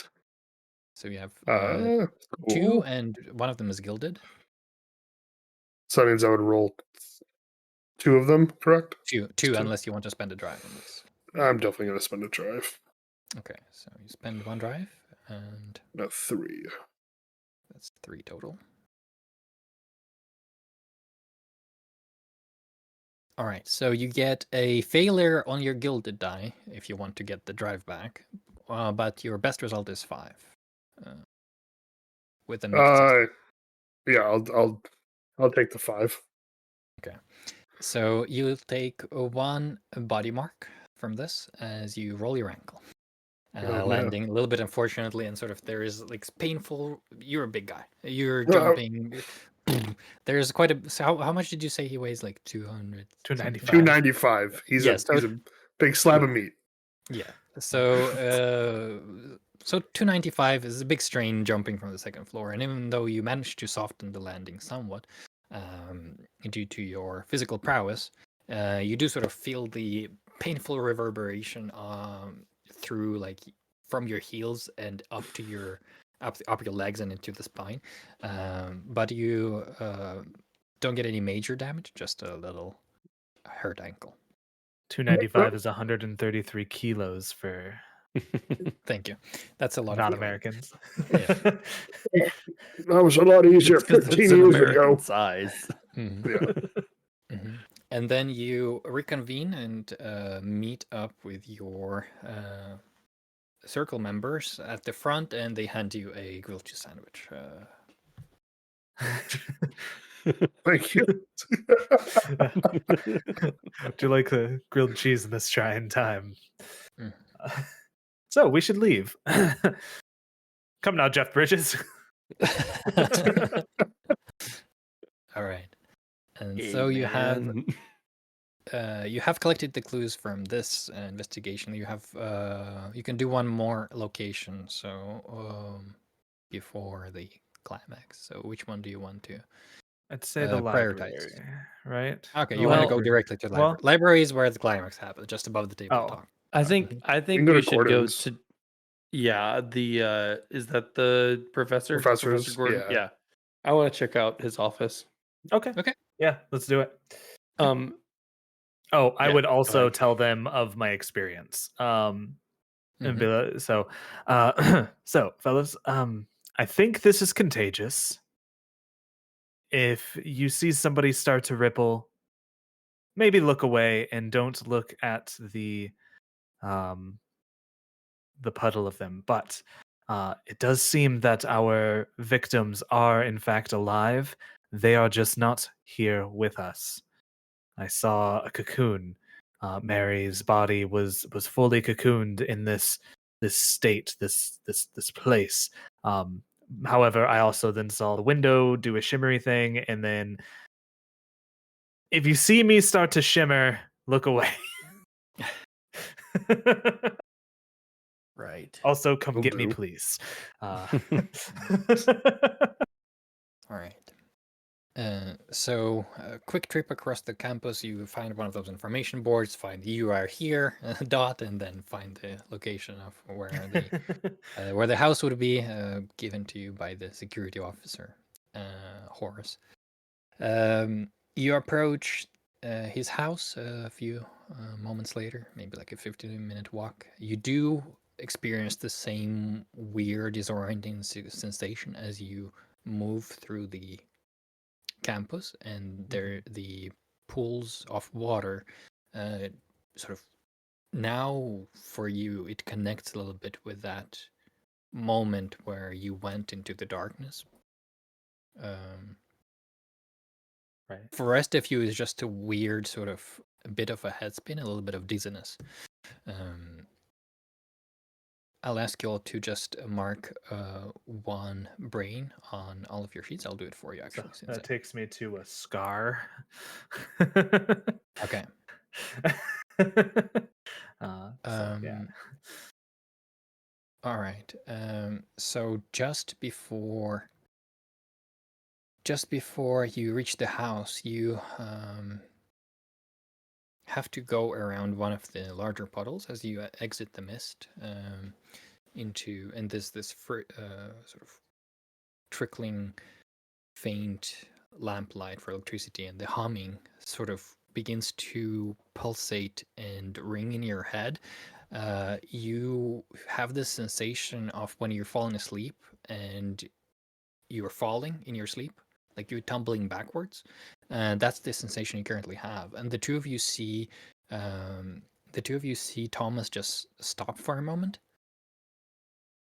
and you see he's about to faint. You've seen, so Henry, you immediately recognize this, or Sheldon, sorry, you immediately recognize this as a person who's about to lose consciousness. As I said, there is no time pressure of this, so like there's no need to spend any actions or anything. But I will ask you to. I look away. Yeah. Just let me He's gonna fall. faint. He's not rippling. I don't know that. I don't know. It's weird. It's a rough situation. I don't want to turn into a puddle of water. So yeah, I'm gonna look away. Yeah. Yeah, I'll just we'll need kind of to- go up and steady him and be like, Yeah. we all there? Oh, the mirrors. Reflections. Are they connected? Oh, thank God he's still there. What if it's jumping through reflections? What if... Okay. No matter, And let's head in. now we need to sort of do a quick take a quick moment here to name your scar. I called it just fear of reflections. Like it's not a deep-seated phobia or anything like that, but you do feel uncomfortable around reflections. I don't want to look Kind of like directly Mary at them. did. Yeah. And what sort of change to your character should you want to make? You need to take away 1 point from one action and put it into another one. 1 point from one action and into another one. So we're going to remove from my focus, Okay. and we're makes going to sense. put it in my sense, because I am going to be trying to not view reflections except for in the peripheral of my view. I'm going to try and keep them away from me. I really like that system. That's interesting. Yeah. That's great. So you approach you come to, and the three of you approach the 2-floor colonial style house, and stand by the door. The windows are dark. even though the curtains don't seem to be drawn, you don't see any light coming from within, and the sort of heavy black door with a bell standing there, closed, not locked. And you may enter with a silent, sort of faint creak into stepping into the dark house. And we'll take a couple minute break here. Hey everyone, I hope you're enjoying the episode as much as we enjoyed making it for you. Want to thank Danil again for running it for us. While we're taking this break, I just want to let you know about the Kickstarters that Andrew and I are both doing for Zine Quest 2024. Andrew is currently making his zine Battle School. It is a team-based strategy TTRPG where all of your actions are going to affect your team's action and how difficult the task is that you're trying to complete. It is a ton of fun. In fact, hours before recording this, I played in a play test of it, and it was a killer time. My zine is called Pink Security and More, and it is a junk punk setting that you can use for any system. I personally wrote it with Cypher System in mind, but it is a setting that is about community and kind of rebuilding the world after the post-apocalypse ends and society comes back together. If any of that interests you, please check it out in the link down below. Or you can check it out on our website, www.oneshotstavern.com. Thank you again for your support, and enjoy the rest of the episode. So, who's going first into the empty dark house?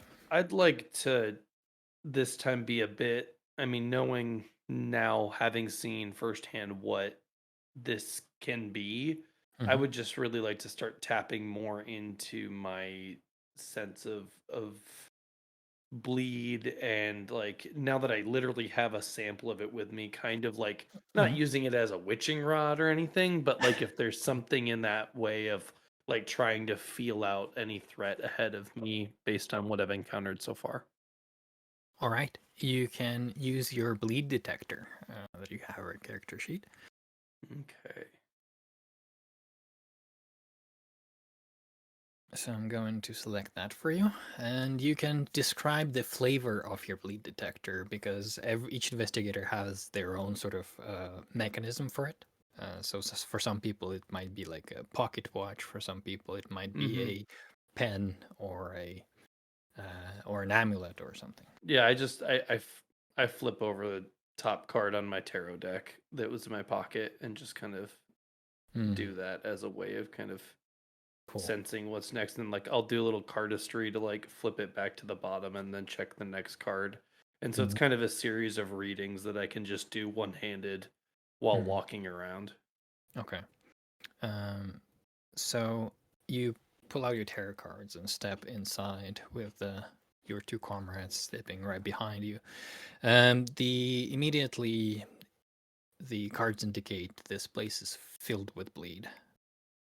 And as you are focused on looking at your cards, you don't notice that you're stepping into something squishy. Keeping my head up.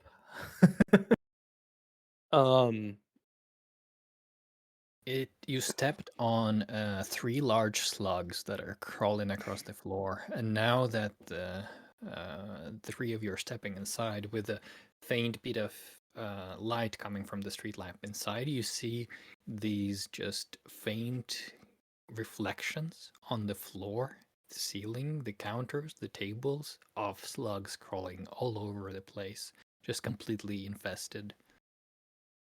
Oh. Do we shoot them? I really want to shoot them. That's not going to be helpful. Why slugs? Strange. I pull out my billy club instead. I would like to take a pencil and kind of drop down and have a slug start to walk onto the pencil or crawl onto the pencil and like hold it up. Does it seem to be normal, like just a slug, or is there something odd about these slugs?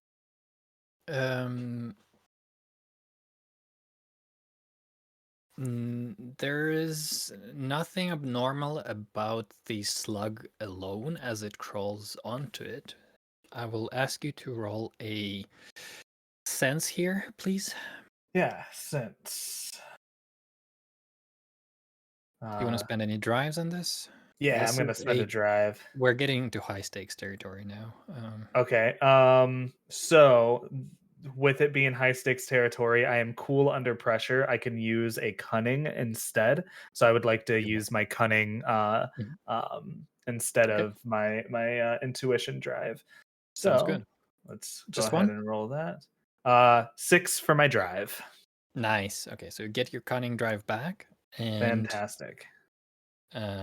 with the 6, you look at the slug on the pencil and just kind of crawls onto it, kind of enveloping it, and then slides off. You look up, maybe with like a torchlight or just looking Huh. at the area where there's more light. You pick up one thing, and that is that where you can see the formations of slugs, they form a pattern. And it's always the same. There are several of them actually. One is formed on the table, one is formed on the wall, and one is formed on the counter, and one is disrupted now by you stepping onto it, but it seems like they're trying to crawl back into this fractal set of curls. Yeah, so I would pull out my pen. Well, I still have my pen out. I'd wipe the slug juice off of it, and then take out my notebook and draw out this fractally swirling pattern and be like, "This is quite interesting. How Mhm. odd." How It's just- bizarre. exactly. Mm, How bizarre! How bizarre. It's troll bogeys. Um, what do you make of this? Either of you, really, but mostly you, Henry. I'm just gonna like, I don't know, try and literally like connect with them spiritually, like get what sense I can from those slugs, if they're giving me like just old magic or like dangerous bleed puddle stuff that we're dealing with. mm. It's given like old magic. It's Sorry. giving like old magic. Sorry. What is it giving? Um, okay, so you can try and do a sense here to attune to the Mhm. flare and see if the slugs are somehow connected to the phenomenon that you had encountered previously, or if this is something else. Okay. I'm gilded in this, and Mhm. then I've got two Mm-hmm. to roll. They're both 5s. Okay. So that would not be a success technically. It's the It is a mixed success. one. Oh, it is. Is it so? Is a success? It's just there is a consequence, Oh, and okay. in this case, as you um look Well, at I'm curious about bending spoons real quick. So yeah. you can make a sense roll to control an object in the room with like your mind. So I'm Mhm. kind of thinking like I would like reach out towards this slug and maybe like one of them would just kind of float up in the air a little bit as I try and make this connection with it. And it says on a mixed success, you can take a bleed mark to Yeah, make it a full success instead. if you wish to, yeah. You want to do that? I think so. Okay. Yeah, I think that feels right. All right. So you try and sort of focus your spiritual energy onto the slug, lifting it up into the air to examine it, bring it closer to you, and also try to understand if there is anything behind it. You're taking a bleed mark, which also Yeah, means so that your let them yep, in triggers. that's where I was going with that. Yeah. So you realize that the slugs themselves are not a product of the bleed phenomenon. They are, however, infested with bleed because they would have probably consumed the contaminated liquid left behind by Mm-hmm. a victim in this house, Gross. which had caused them to multiply and swirl in these strange patterns. Okay. Well, then I guess we continue investigating. I can keep flipping tarot cards with my bleed detector, trying to find more of Sure. a central source. Yeah.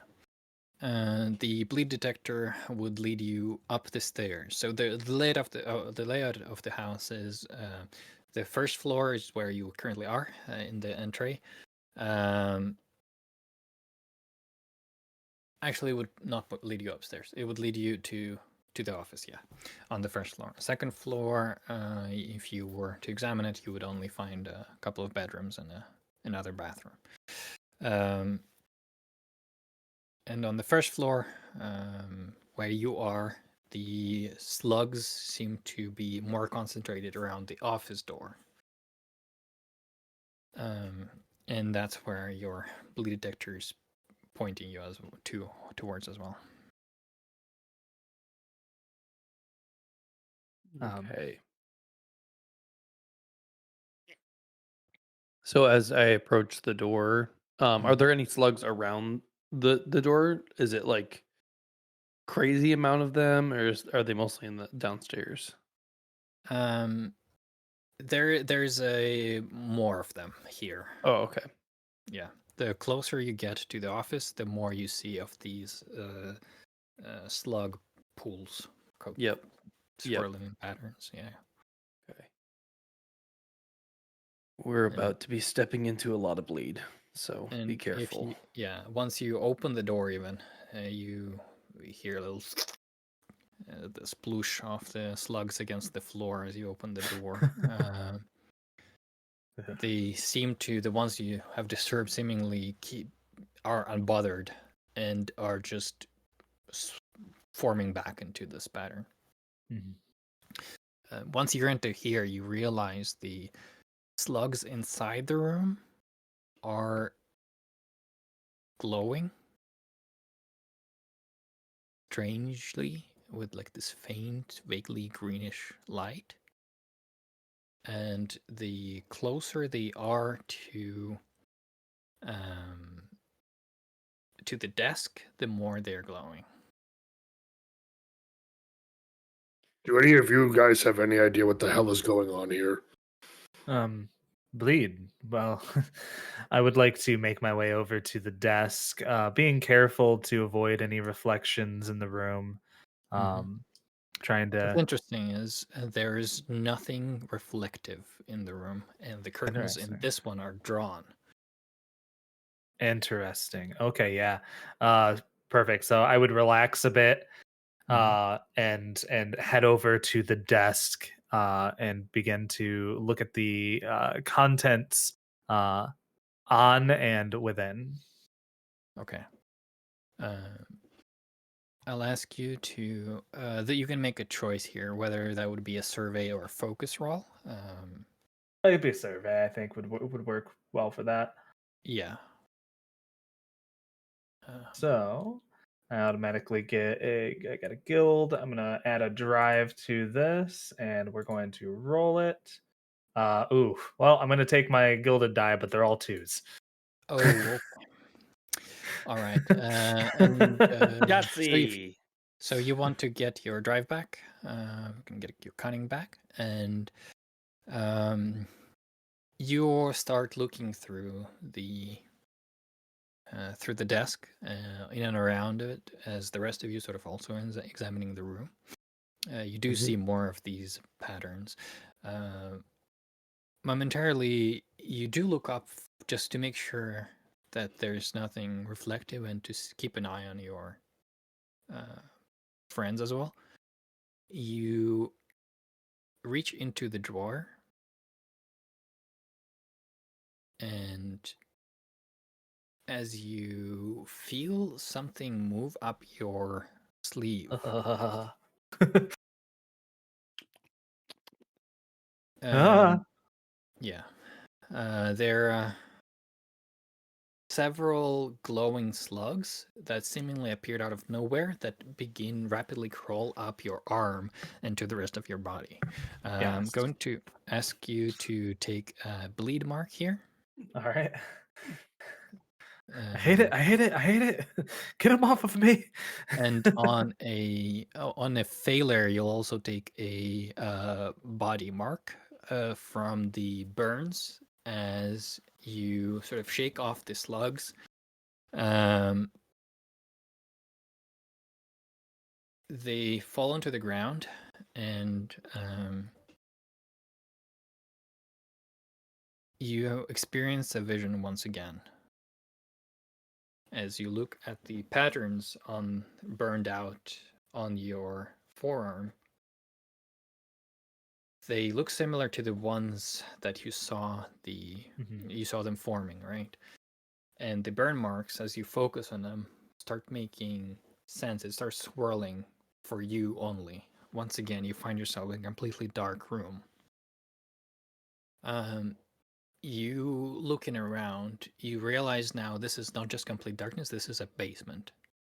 You see, as you quickly look around you see behind you a set of stairs. In front of you, there's a massive ornate mirror standing just dead center of the room. And as you look into it, you see no reflection. You try to withdraw your gaze from the mirror, you are not able to. This is the only thing in the room. And you look at it, there's just complete darkness, and you fall forward through it and come back to in the room with the burns on your forearm are still itching. And you do hold a journal in your hand as well. What? There's a mirror in a Anything? basement. A mirror in a basement. It's dark, and the mirror is dark, and there is no reflections within the mirror. Did you see something else? Yes. This time, it's a dark room, but the room had physicality to it. It's a location, and there is just a old mirror. No reflection inside, and also I'm holding a book. What? And you said it's a journal. Yes. I would like to flip to the last entry in the journal. Mm-hmm. 1 second.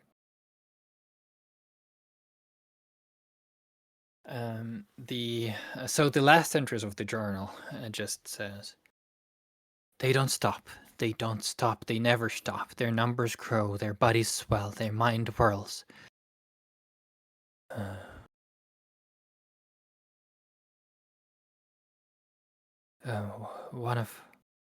One of my students wanted to remove the artifact from the library basement. Library basement. I don't remember it being moved to there. I don't remember it being moved at all. Don't remember the argument with the student. They said it happened. The only thing I feel is the dread in the pit of my stomach telling me all of this is true, but I can't remember. It feels as I am not here anymore. Is it another me entirely?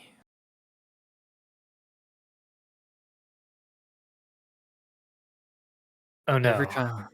Every time I try willing myself to go back to the artifact, something within me tells me to leave it alone, and so I do. Something within me tells me to warn people, but how? What if I hold a lecture? Yes, I can hold a lecture and warn everyone at once. I'll schedule a talk talking about my research, and then I'll explain what had happened, and people can stay away from it. And maybe that will help me snap out of my walking dream. And 3 dots. Getting a very how can mirrors be real if I'm not real? Jaden Smith. Um, I would start to kind of like feel myself. Mhm. There's a slight paranoia now that I am not real. Um, what if, and so I start voicing my thoughts out loud. What if these pools of people are not the people themselves, but rather facsimiles of them? Um, the cocoons. The cocoons. What if they? We need to get to the library basement. The two of you, Sheldon and Henry, you see Thomas shaking, sort of frantically tapping himself, scratching the burn marks from the slugs, just scattered thoughts exiting his mouth, and then he speaks about library basement. What is your reaction? There's Sheldon, I'm actually worried people aren't supposed to be weirder than me. It's in the name. What are we doing here? Are we doing what the man that's losing it says, or do we try and fix him? I don't know if we can fix him without fixing the entire issue. Thomas, Yes, are you here with us in this room? I hope so. Okay. It looks like you're worried about a lot of things right now. Can we take care of them right now, or do we not have the information or the tools needed to take care of them? I think we need to go to the room with the mirror. Okay, that's all we need mirror to seems focus to on be right now. the focus. Yes. Okay. You're here, you're present, and I like give him a really like kind of too firm like pat on the back, like it stings, you know? Mm-hmm. All right. So the three of you exit the house, heading towards the library.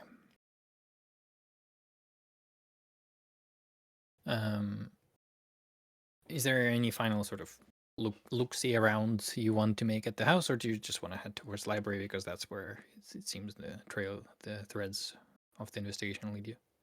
If I'm yeah. not feeling any other hot spots with like the reading that I'm doing, then I'm good to go. That was the hottest, yeah. You do, I would say, no need to roll for this, but just with your bleed detector already out, you would spot a couple of things that you realize are, what's it called? Archaeological equipment Uh-huh. that is also has remnants and traces of bleed on it. Right. In So the when they same dug buffer up, room. I'm getting the gist that when they dug up this artifact, it just started leaking everywhere, pretty much. Tools, people. Now it's contagious. Perhaps. Okay. All right. Mm, I'm good here if you're ready to go. No, but we should get going. Yes. Haste. I mhm. don't want to be a puddle, and I don't want to be a cocoon. So, Okay. We move over to the library, changing scene here, as we see the three of you standing in front of the empty building as the night falls, consuming the city in its entirety. The mist does not reside, and the only light you have is this shimmering electric lamplight outside. The library is a 3-floor building that, as you come to, you realize the doors are actually slightly ajar. You do see posters outside,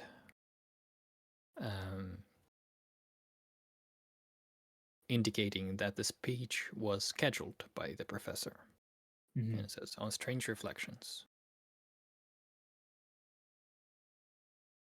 And it was supposed to happen today at 7 in the evening. but due to Professor Gordon's disappearance, obviously it did not take place.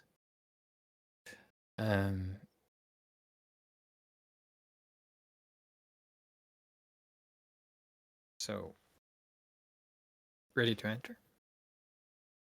Yes. Eyes still darting away from reflections around me. I say, with the basement, we must get to the basement. I don't know what to do about the mirror. Can we just break it? I We just might be able gesture to- over at Sheldon. In my vision, I went into the mirror. That doesn't sound like the right decision. Go But into the this mirror is and where break these it. people are, and these people are there. Yeah, I'm not so sure we go jumping into a mirror anytime soon, because that's not gone well for anybody else that's gone where Well, they we don't know are. if they've gone in or how they've arrived there. Look, step one's containment. This is not a rescue mission yet. We cannot get into the hero game. That's not what we do. We help, but If you insist. we're not going to put more people in danger by worrying about a couple people. This is about containment. You don't let this All right. stuff get out of control. Of course.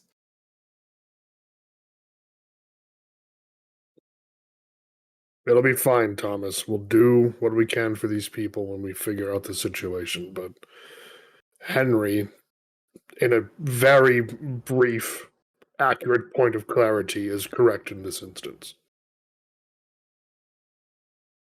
Because you're weird. Well, let's because you're weird. You're a very weird person. Then let's go see. Okay. But don't look directly into the mirror. Mhm. I think it might be too late for me. You step through the heavy set of double doors that give in surprisingly easily and step into the lobby.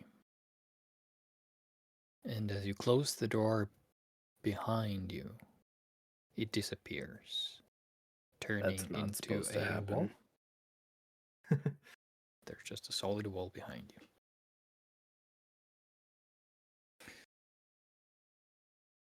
Okay. Hit the wall. Does Eyes it up, feel like a everyone. solid wall?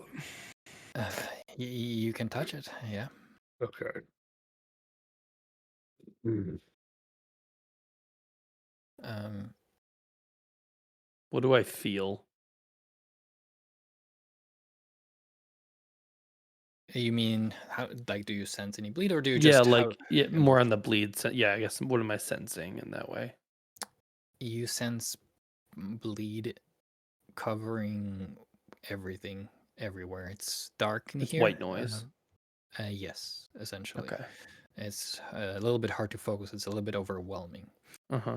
I'm going to give you all one brain mark for the increasing stress of the situation here. Okay. As you enter, you realize you're in a strange place with no exit in sight. You look around, there's nobody in here, there's no light. There is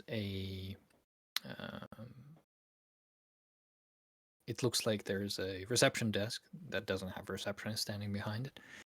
There are rows of tables and chairs, all of them just kind of standing weirdly. And as you scan the room with just your gaze, you see that all of them are covered in this strange, slimy liquid that's kind of just slowly drifting off of the surfaces.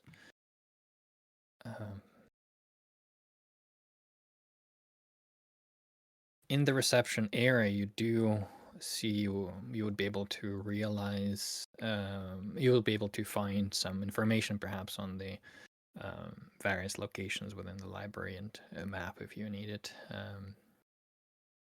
But you also see that there has been everything's been set up for a speech. There's a small stage. There's rows of chairs, and what's kind of creepy is that it's all like set up for people. There's not a single person, and there is this slime.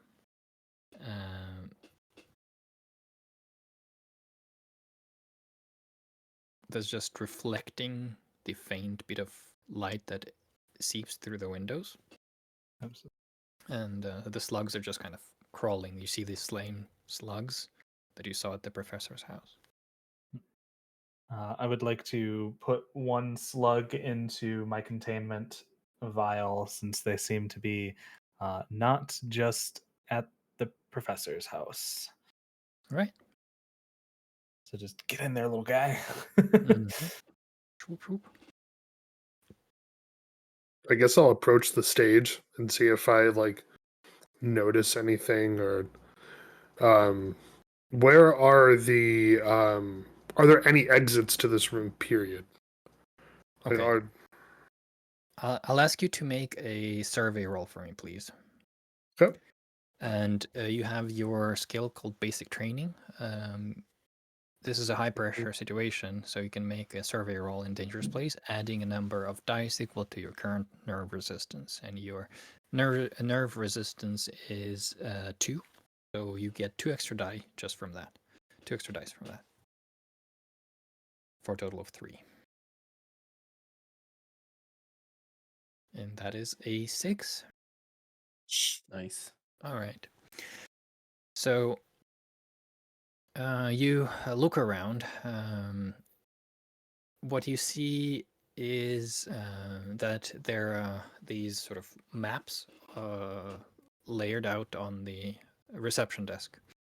And on that desk, you realize there is an exit marked in the janitor's closet.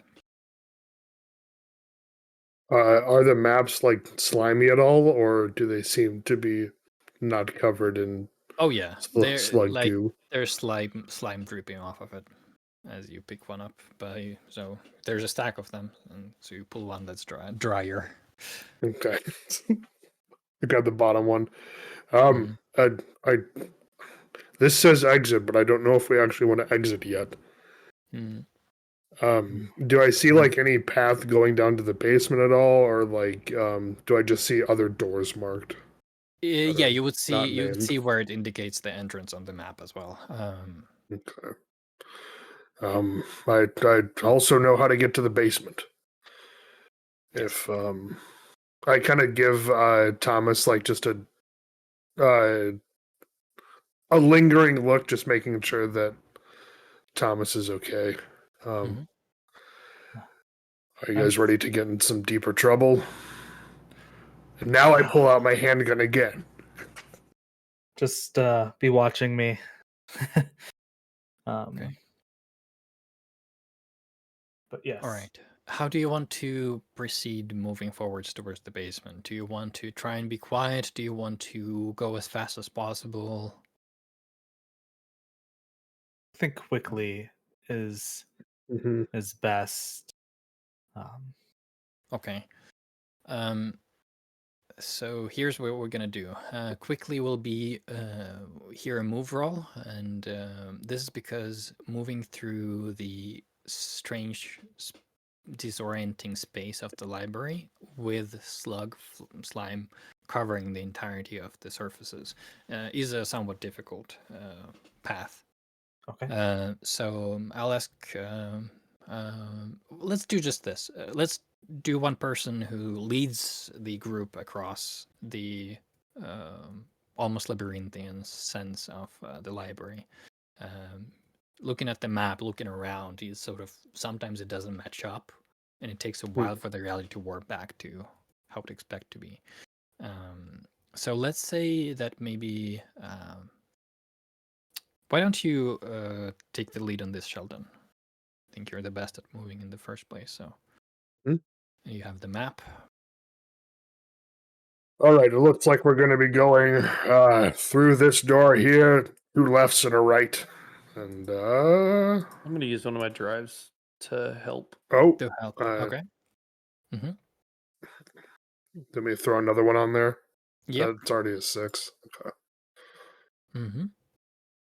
Is there any critical success kind of conditions, like all Yes. 6s or something? There is. If you roll 2 or more 6s, that's a critical Oh, success. okay, gotcha. Cool. And that means that you accomplish what you set out to do, plus you get to choose like a minor benefit. So that's why it's worth, always rolling for another drive. Right. Exactly. Yeah. Okay. Yeah. Also, you have a choice here. You can take the 1 if you want to gain the drive back, or you can just go with a 6.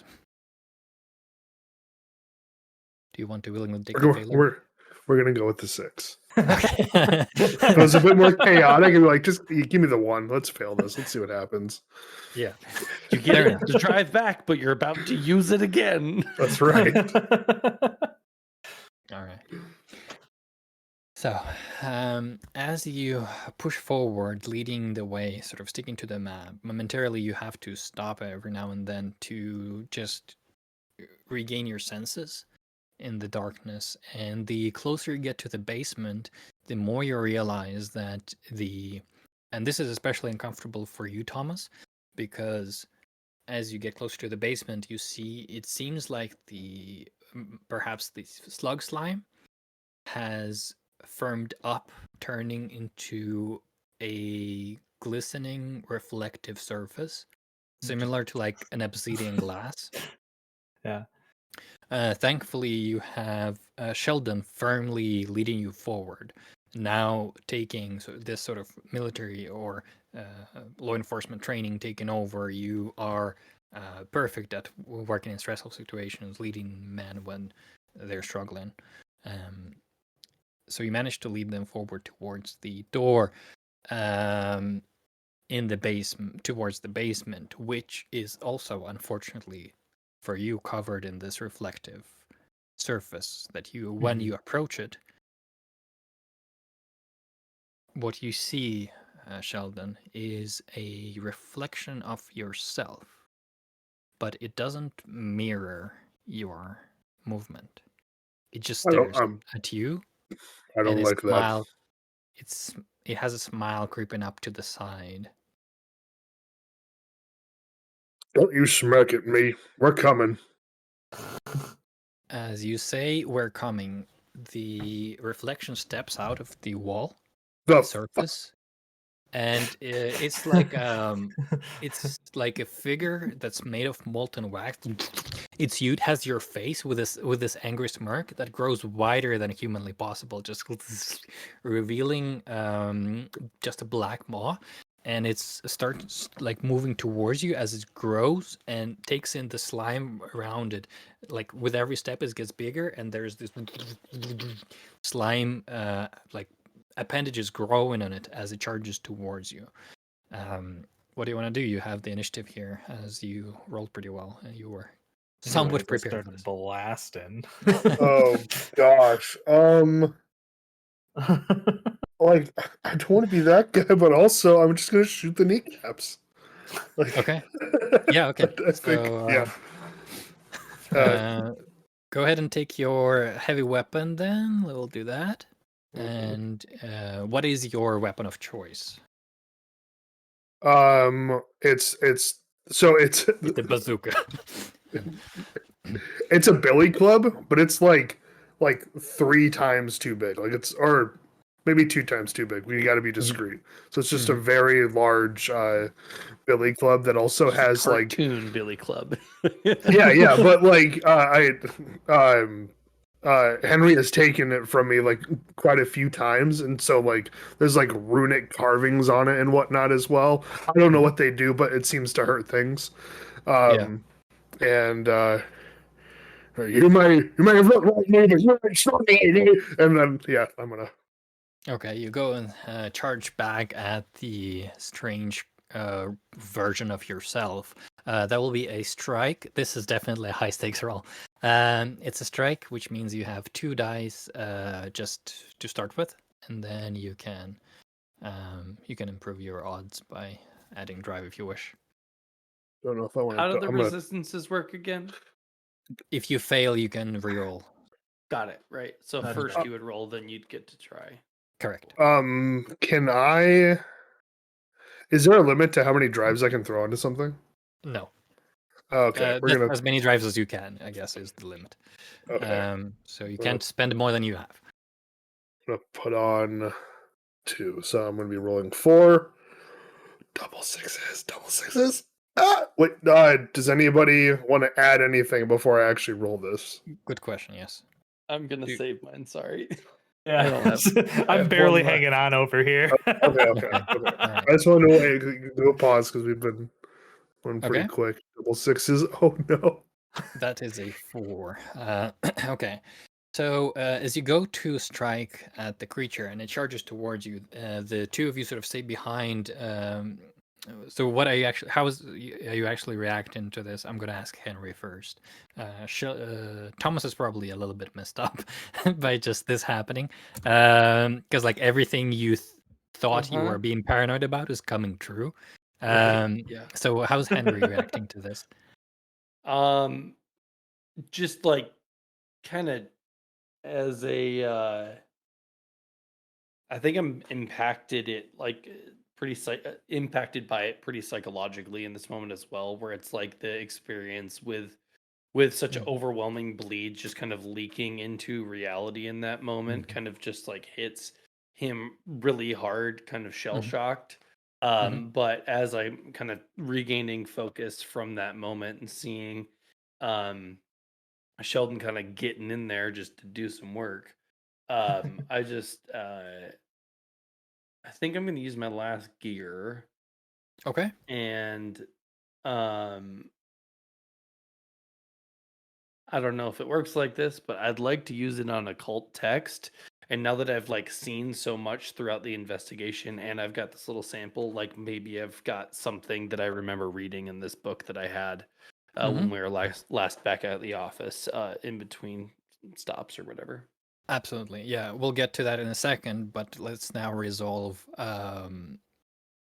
what Mr. Frazier is doing as you're charging forward with a massive club. So this is a case where you could spend resistance if you wanted to try getting 6. You would only be re-rolling 2 dice though, and you take the new result. I'm definitely going to do that. Okay, I'm going to mark off 1 resistance from your sheet. And you just roll 2 more. That's a 6. Okay. Let's go. Do you Fantastic. want to narrate how you sort of readjust your movement, or do you want me to go ahead and do it for you? Yeah. So, as I go to charge him, I kind of slip on some of the slime on the ground, and I use that to like push myself into a longer stride, and I kick his knee, which causes his back foot to fall, and he drops to a knee, and then I billy club the other knee. Nice. I picture that like running and then slipping on a banana peel in a cartoon and then just like leaning into it. That's and exactly then, what like, happened. winding up along the way Yeah. with your cartoon billy club. That's right. And so we see Sheldon sliding forward towards the strange creature, and as you impact the knees, there's no crack. There's just a like a wet splash of slime going in all directions, and then a sound of shattered glass as you realize the sort of the firm surface around the door has a crack into it that goes like and the passage towards the basement is open. Is the entity still there, or did it kind of all collapse when it got hit? It all collapsed. Okay. Yes. Okay. As it hit the floor with the breaking, the splashing Splash. of the. Got it. Yeah, it all kind of spread out, and you see, as you look to the sides, the several slugs rushing towards those locations. How do you do deal with like damage in What do the you mean? like? So in that case, he came in and he did essentially a test against the creature, Mhm. And this was like kind of a one tap, like he was able to Yeah. take it down in one go because we're focusing narrative. How do Mhm. you deal with like, I don't know, more attrition on an entity if you wanted it to require, like, do you say Mhm. like it needs to be hit 3 times successfully, no damage involved, or what? Exactly, yes. So Okay. this is just narrative. You sort of assess the threat Yeah. that the phenomenon presents, and based on Okay. that, it might require more than one success to deal with. Sometimes for lesser threats, partial success would be enough, and then you just take damage. So in this case, for example, this is a lesser threat. I would even resolve it on a partial success. So your first roll would be like you would be Okay. halfway there, but you would take bleed damage from it or Got body it. damage. Okay. Yeah. Cool. Yeah. So So there is yeah, I that. guess to the passageway. Yeah. Mhm. Okay. As you open the door into the basement room, the first thing that you see is actually not what, but whom. You see on the floor of the room a person. Is it me? No, you don't recognize this person. Or I guess maybe if one of you had flicked through the missing persons dossiers back at the It's office, the student. it's the student, yes. Mm. Um, Sal. He steps forward, and as he tries to say something to you, he steps forward, and out of his mouth is slug comes out instead, splashing forward, and then he drops to his knees, and then in two sort of movements, drops I turn down away. and just continues puking out a settling amount of slugs. And you realize that his body kind of deflates as it hits the floor, as if he's been eating from inside out. Gross. It's not healthy. But as you look up from his body stepping past, you realize he's past any form of help or saving him. He's a slug pinata, is what you're saying. Yeah, kind of. In the worst way possible.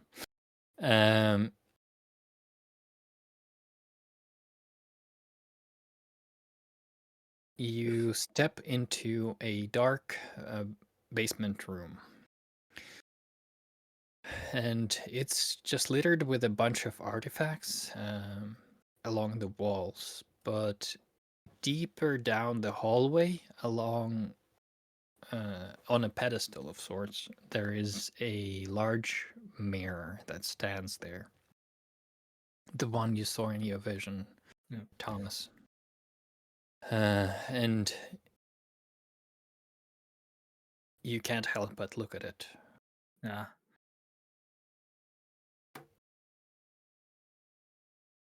How long does it take for us to notice that Thomas is just eyeballing this thing? I would say probably Henry would notice faster as you kind of just more intuitively attuned to Yeah. people. And then just bringing it back up, as I'm noticing this happening Mhm. with Thomas, my occult text thing, was I able to get anything more of that informationally? Yes, you would be. You would have realized, sort of going through, now thinking back to it, you found some research. You know that the professor was an archaeologist. You know there is a mirror. You know the effects, sort of the reflective surfaces in this. So there's a very limited amount of research you would be able to find on this. But the first deduction that comes to you is this is probably from dig site number 347, which is a notorious notorious excavation site that was opened about 50 years ago. It was a private expedition to Old Fair to excavate one of the areas that wasn't cataloged, that hadn't been cataloged to that day.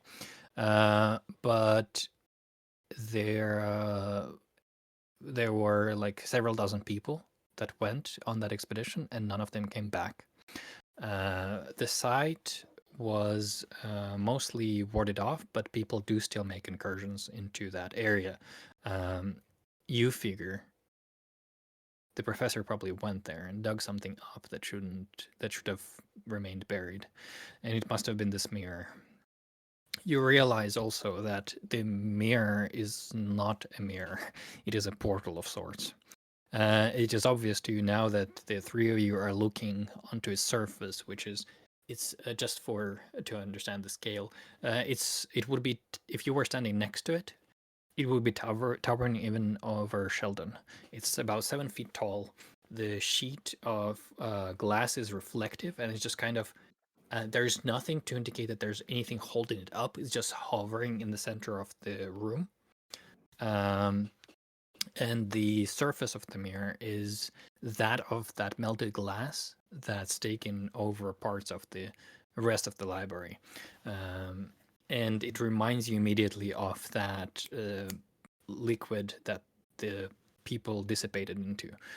The entire room is coated in slime, and as you sort of all standing there gleaning into the reflective sheet, you do see a sort of strange alien landscape shimmering through behind the reflection. And there are egg sacs and cocoons. The cocoons, that's them. That's the people. There's also egg sacs. Mm-hmm. Maybe I'm worried about the egg sacs. well, Do you think we just break the portal? I mean, that does I mean don't want those eggs hatching. I But completely I agree. understand that if there's people in the cocoons, those eggs are hatching, and the first thing they're eating is what's in the cocoons. I don't believe that they're still alive. they might be though. I'm more I- interested in those eggs not hatching. I don't know if I want to bank the life of every student in this college against 3 people. I mean, I might be in one of those cocoons. you haven't melted, Right here. so and Well, I'm not saying don't save people. I'm saying save as many as you can. Especially me. Right. But But it does seem like you'll have to come together and make a decision really fast, because once again, the reflective liquid-like surface of the mirror starts materializing into a form of a massive creature that steps out. It has several limbs, and this supernaturally extending maw. There is no eyes on this thing. There's no face. It's just one black mouth that opens, producing a horrifying sucking noise as it seems to suck the air out of the entire room. You feel paralyzed for a brief second by its appearance, and it produces this noise and drops on its 6 limbs like a strange spider-like or insectoid creature, with just the empty black void of a mouth opened and facing towards you. It begins charging. So I'd like through to this pull out my pistol Mhm. and just absolutely unload on whatever this creature is. Okay, go for it. And since Um, this is probably a high stakes roll, I, very, yes. yes, I'm going to use my cool under pressure. Okay, this is a control check for shooting. Yeah. Yep. So control for shooting, and then I am Mhm. going to use 1, 2, 3. I'm going to use 4 drives. Let's use 4 drives. 4 drives. You'll be down to 1, effectively. Okay. Yeah. Oh boy. 2, 3, 4. 5 total. Better hope guns work on this. 6 for my drive. Yeah. And of course I'm going to take that one to get one of those drives back. And yeah, it was a 1, a 3, a 4, a 5, and a 6. Okay. So the as the three of you stare into the faceless features of the strange beast charging towards you, Thomas is the first one to pull out the pistol. You've had enough of today, and you just you unload the entire clip towards it. The bullets does seem to hit it, but they get stuck sort of in this slimy, thick skin that it has. As it continues charging forward, it doesn't stop it. It does seem to hinder it, but as it sort of presses itself down against the floor and jumps up into the air, it's charging towards you now with a leap. You take final 2 shots from your clip and roll over to the side, and it lands only so that one of its claws effectively hits you. You will take 1 bleed and 1 body mark.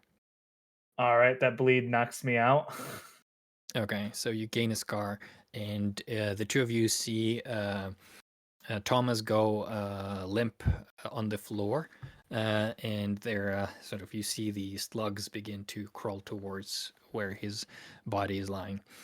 Yeah. Oh, and one of the success that I had, the dice that I chose was drive. I believe I get 1 drive back in cunning. Nice, cool. Think for a second what your scar is going to be. So we have Henry and Sheldon then going first. So your option is either to help Thomas up, or to go and strike at the creature, or try to contain it somehow.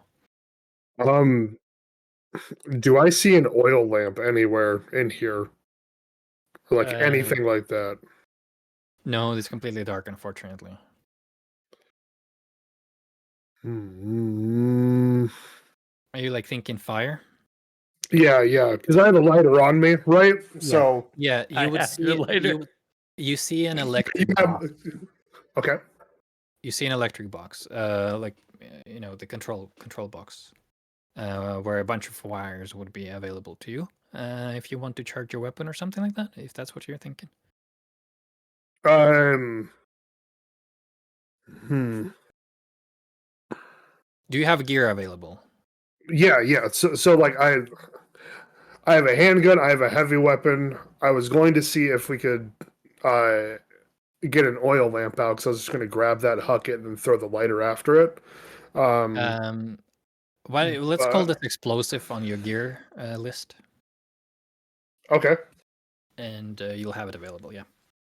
Okay. Yeah. So I walk forward and I see an oil lamp that's just like right on the desk. It's very dark, but I can vaguely see just the shimmer of off the glass. I grab it with my left hand, light the lighter with my right, toss it, and then throw the Zippo, following it onto the creature, and then yell, "Henry, get Thomas!" Yeah, so I'm gonna slide over to Thomas, and just kind of like hold his head and like look at his eyes and just try and see if he's still all there or if it's more physical. Okay, we're about to find out. But first, could you roll a? I would say this would be a control actually for Sheldon. Okay. So you have 2. Do you want to spend any drives on this? Yep, I'm gonna spend 2 drives on it. Okay, sounds good. So that brings you up to 4. contemplating whether I want to do another one. Yeah, we're gonna do it. Full send. Okay. Oh, I didn't roll 5. Let me roll the. Okay. Let's see if you get another 6. Come on. No, That's it's okay. a 6. All right. So the lamp goes flying. You throw the Zippo. Momentarily, the flash of warmth and light fills the space as the oil spills over the monster, and it's now on fire. And screeching out with this continuing sucking noise, with like a choir of voices. Thomas, on the floor, you wake up to Henry trying to get you up, and the first sort of, as you open your eye and take a breath, the first thing you hear is this choir of noises of screeching voices. You swear one of them sounds like yours, before you actually snap back into it. And tell us how your scar looks and what you want to change about yourself. He's shaken, and so for him, Not stirred. he's a little less put together. Mm-hmm. And so the sense that he had gained is now gone, and it is going to go to move. Okay. In order to, I need to be quicker. I need to be faster. All right, that makes sense. Goody, you are up, Henry. You see that Thomas gets up, and his eyes begin sort of darting from from space to space around you. He seems present. He's here. It's him. So, what do you want to do now? As he seems good enough, I just kind of look around and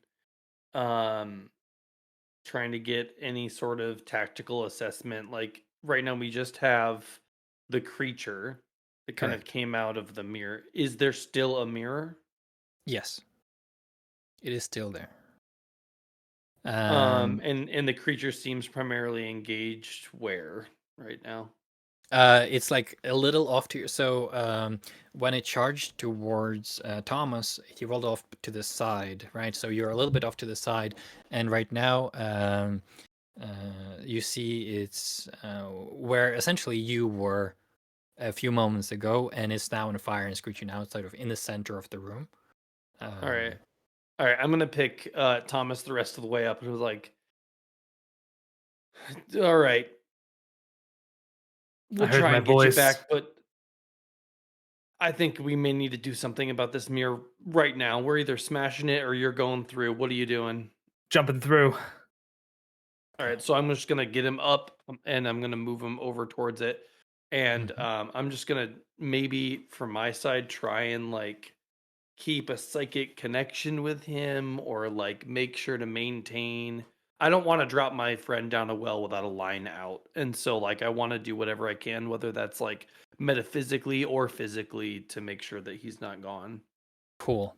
I'm going to say this then. Why don't you, Henry, make a sense roll for me to attune to try and establish the supernatural connection, like a thread between this world and Thomas as he goes into another Okay. dimension.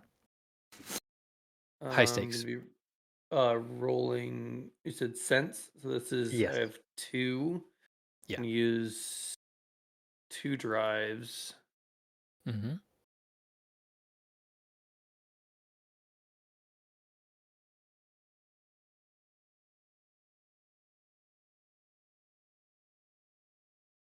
Oof. Okay. That's a 5. Okay. So And it's a 5. Mhm. That's my gilded die. So does Yeah. that give me the Drive back, yeah. point back? Yeah. Okay. Yeah. Okay, so as you sort of try and focus on your occult texts and remember how to do this particular ward, or how to create a thread, a lifeline, if you wish, Thomas, you dive into the portal and you feel you feel this mental link established between yourself and Henry. This is a moment where you'll have to trust a person you had always sort of doubted and like undermined. Mhm. So I'm going to say you would take 1 brain here, Okay. whereas you, Henry, this takes a little bit of time. This takes a few moments, which is enough for the monster to realize that you're going into its home, and its instinct is to defend it. It charges back towards you, still on fire. That's now sort of going off a little bit. It's charging towards you, and you feel a sort of a warm slash of strange claws. First, it's very hot, and then it's very cold as you feel impact against your back. You're going to take 1, 2 body marks and 1 bleed mark. Okay. This gives you, however, a moment, Sheldon. As the creature's turning away from you now and is charging towards the mirror, where you see Thomas disappeared into its strange surface, and Henry is being now attacked by the monster. What do you want to do? I'm going to. How much taller is the monster than me? It's about 7 feet tall, kind of lanky. Okay. I'm going to charge towards the monster, and I'm going to wrap my arms around its ankles and try to make it fall over. And then if I can do more things, I want to take my billy club out and just go to sleep, go to sleep, go to sleep, go to sleep, go to sleep. Okay, this will be all 1 roll, and it will be a strike for this one, as a melee fight breaks out between you and the monstrosity. So go ahead and make a strike roll. This is a high stakes. You have 2 by default. I have 1 other drive I can put in. I have 1 more resistance, though, so... Let's go ahead and use that resistance. Okay, yeah. Okay. So you roll 2 dice. Yep. Oh, it was 3. What? Yeah, you rolled 3, but you only rolled the amount of dice equal to your initial rating, which is 2. Yeah. Mm-hmm. So, do I reroll both of those then, or just 1? Oh. You roll 2 more d6. Oh, okay. Yeah. And that's the new result, whatever it is. Oh, okay. Yes. All right. So, as you go and engage into a melee combat with the creature, it is now fighting with new ferocity. On a failure, you're gonna take a 3 body marks, putting you at a scar. You can, however, get 2 drives back because of your adrenaline rush ability. So for each mark you take, you may immediately refresh a drive point of your choice. So do you want to refresh? Oh, yeah. Okay. Nerve? Yep, nerve. Okay, you get 2 in nerve. Great. And you see, sort of first, you feel like you're about to win this. You grab the creature, you jujitsu it's over, you jump over it, and you sort of start hitting with a club. The slime goes flying forward in all directions. And then you feel that you can't bring it down. You see one of the limbs of the creature is grabbing the club. It pulls it, rips it out, and then all 6 of these limbs crush your body, and then it opens its mouth and it begins sucking your soul out as you also take 3 bleed marks here. Jeez, I just went full Dark Souls boss on you. Yeah. So that's 2 scars. Yeah, that's 2 scars. Yeah. So you're out, unconscious now, and Yep. Okay, Thomas, you dive in. You see several cocoons. You see 3, and it seems like there are 3 more forming, but they are empty at the moment. But through the webbing on the 2 that are currently there, you do realize they have sort of vaguely humanoid features breaking through. How do you want to deal with that? I want to pull out a knife and try to cut into into their cocoons gently. Right, I don't want to harm the people within. I want to make sure whether or not they're alive or dead. Okay. And if they're dead, then I'll probably try to abandon this place. If they are Okay. alive, then I will try to make sure that I can get them out. Yeah. All right. Well, this will be a control for finesse with a knife and like trying not to injure and just Yep. doing fine movements quickly. I'll go ahead and use my remaining 2 drives and cunning. Okay.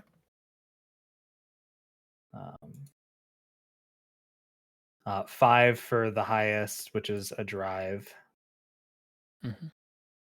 And no resistances in nerve. The 5 is the highest. Let's see.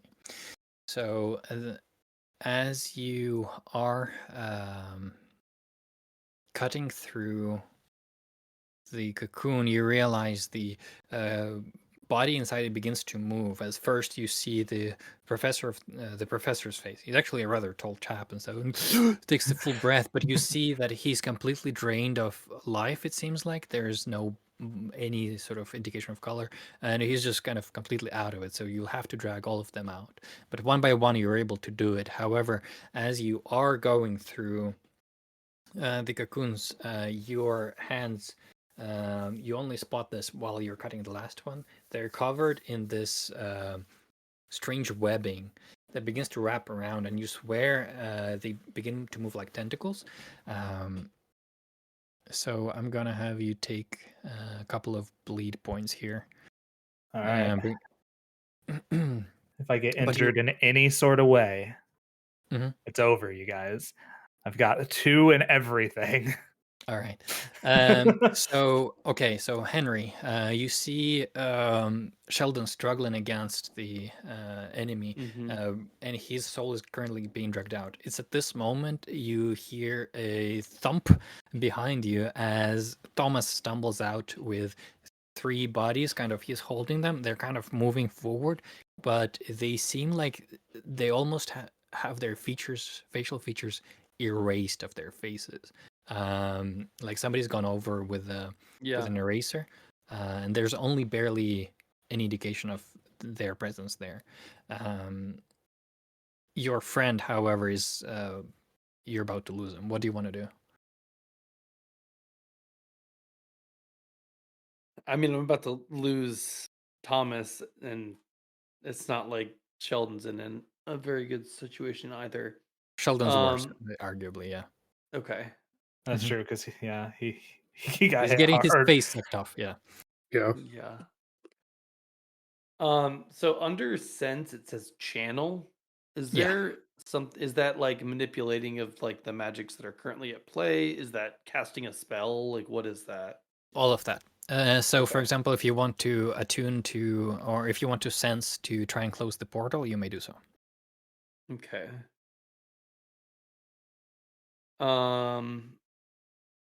Your occult text, there would be Yeah. descriptions for rituals such as this one. Right. Mhm. I'm thinking that's probably still my goal. I know my friends aren't doing hot. But hopefully I can close the portal and that'll help us. That's the goal. All right, go for a sense roll then. This is highest stakes you've ever have, probably. Yep. I'm using, I'm going to use my last 2 drives in intuition. And I Okay. have 1 resistance. So we'll All right, see how that if goes. you do fail. All right, so Yep. So 2 I'm drives, that's rolling total of 4. 4. Okie doke. Nice. Yes. Oh, let's go. That's a critical, and one of the sixes is on your gilded die, so you do get Indeed. intuition back as well. All right. So, do you want to describe how the ritual looks, or you want me to just? Yeah, so like I just flip through the text and I see some of the iconography on like a monolith from the dig site Mhm. 347, and I just start to kind of cross reference that with some of the other notes I had already scribbled down when we were taking the readings, and the different card reveals that I had when we were detecting this specific bleed. So I write down the Hierophant, Death, and the other cards that flipped over, and I can begin drawing the glyphs in the air. And as I do, it just begins to I take the piece of paper that I wrote most of this down on, and I kind of like hold it up as it floats in the air, and just kind of floats over towards the portal, sitting almost like on a pool of water, just a tissue almost that's floating that just begins to burn from the inside, and Mhm. then burning and closing the portal. Yeah. As a matter of fact, you realize that this particular creature is so attuned to its home dimension that closing the portal actually makes it disappear.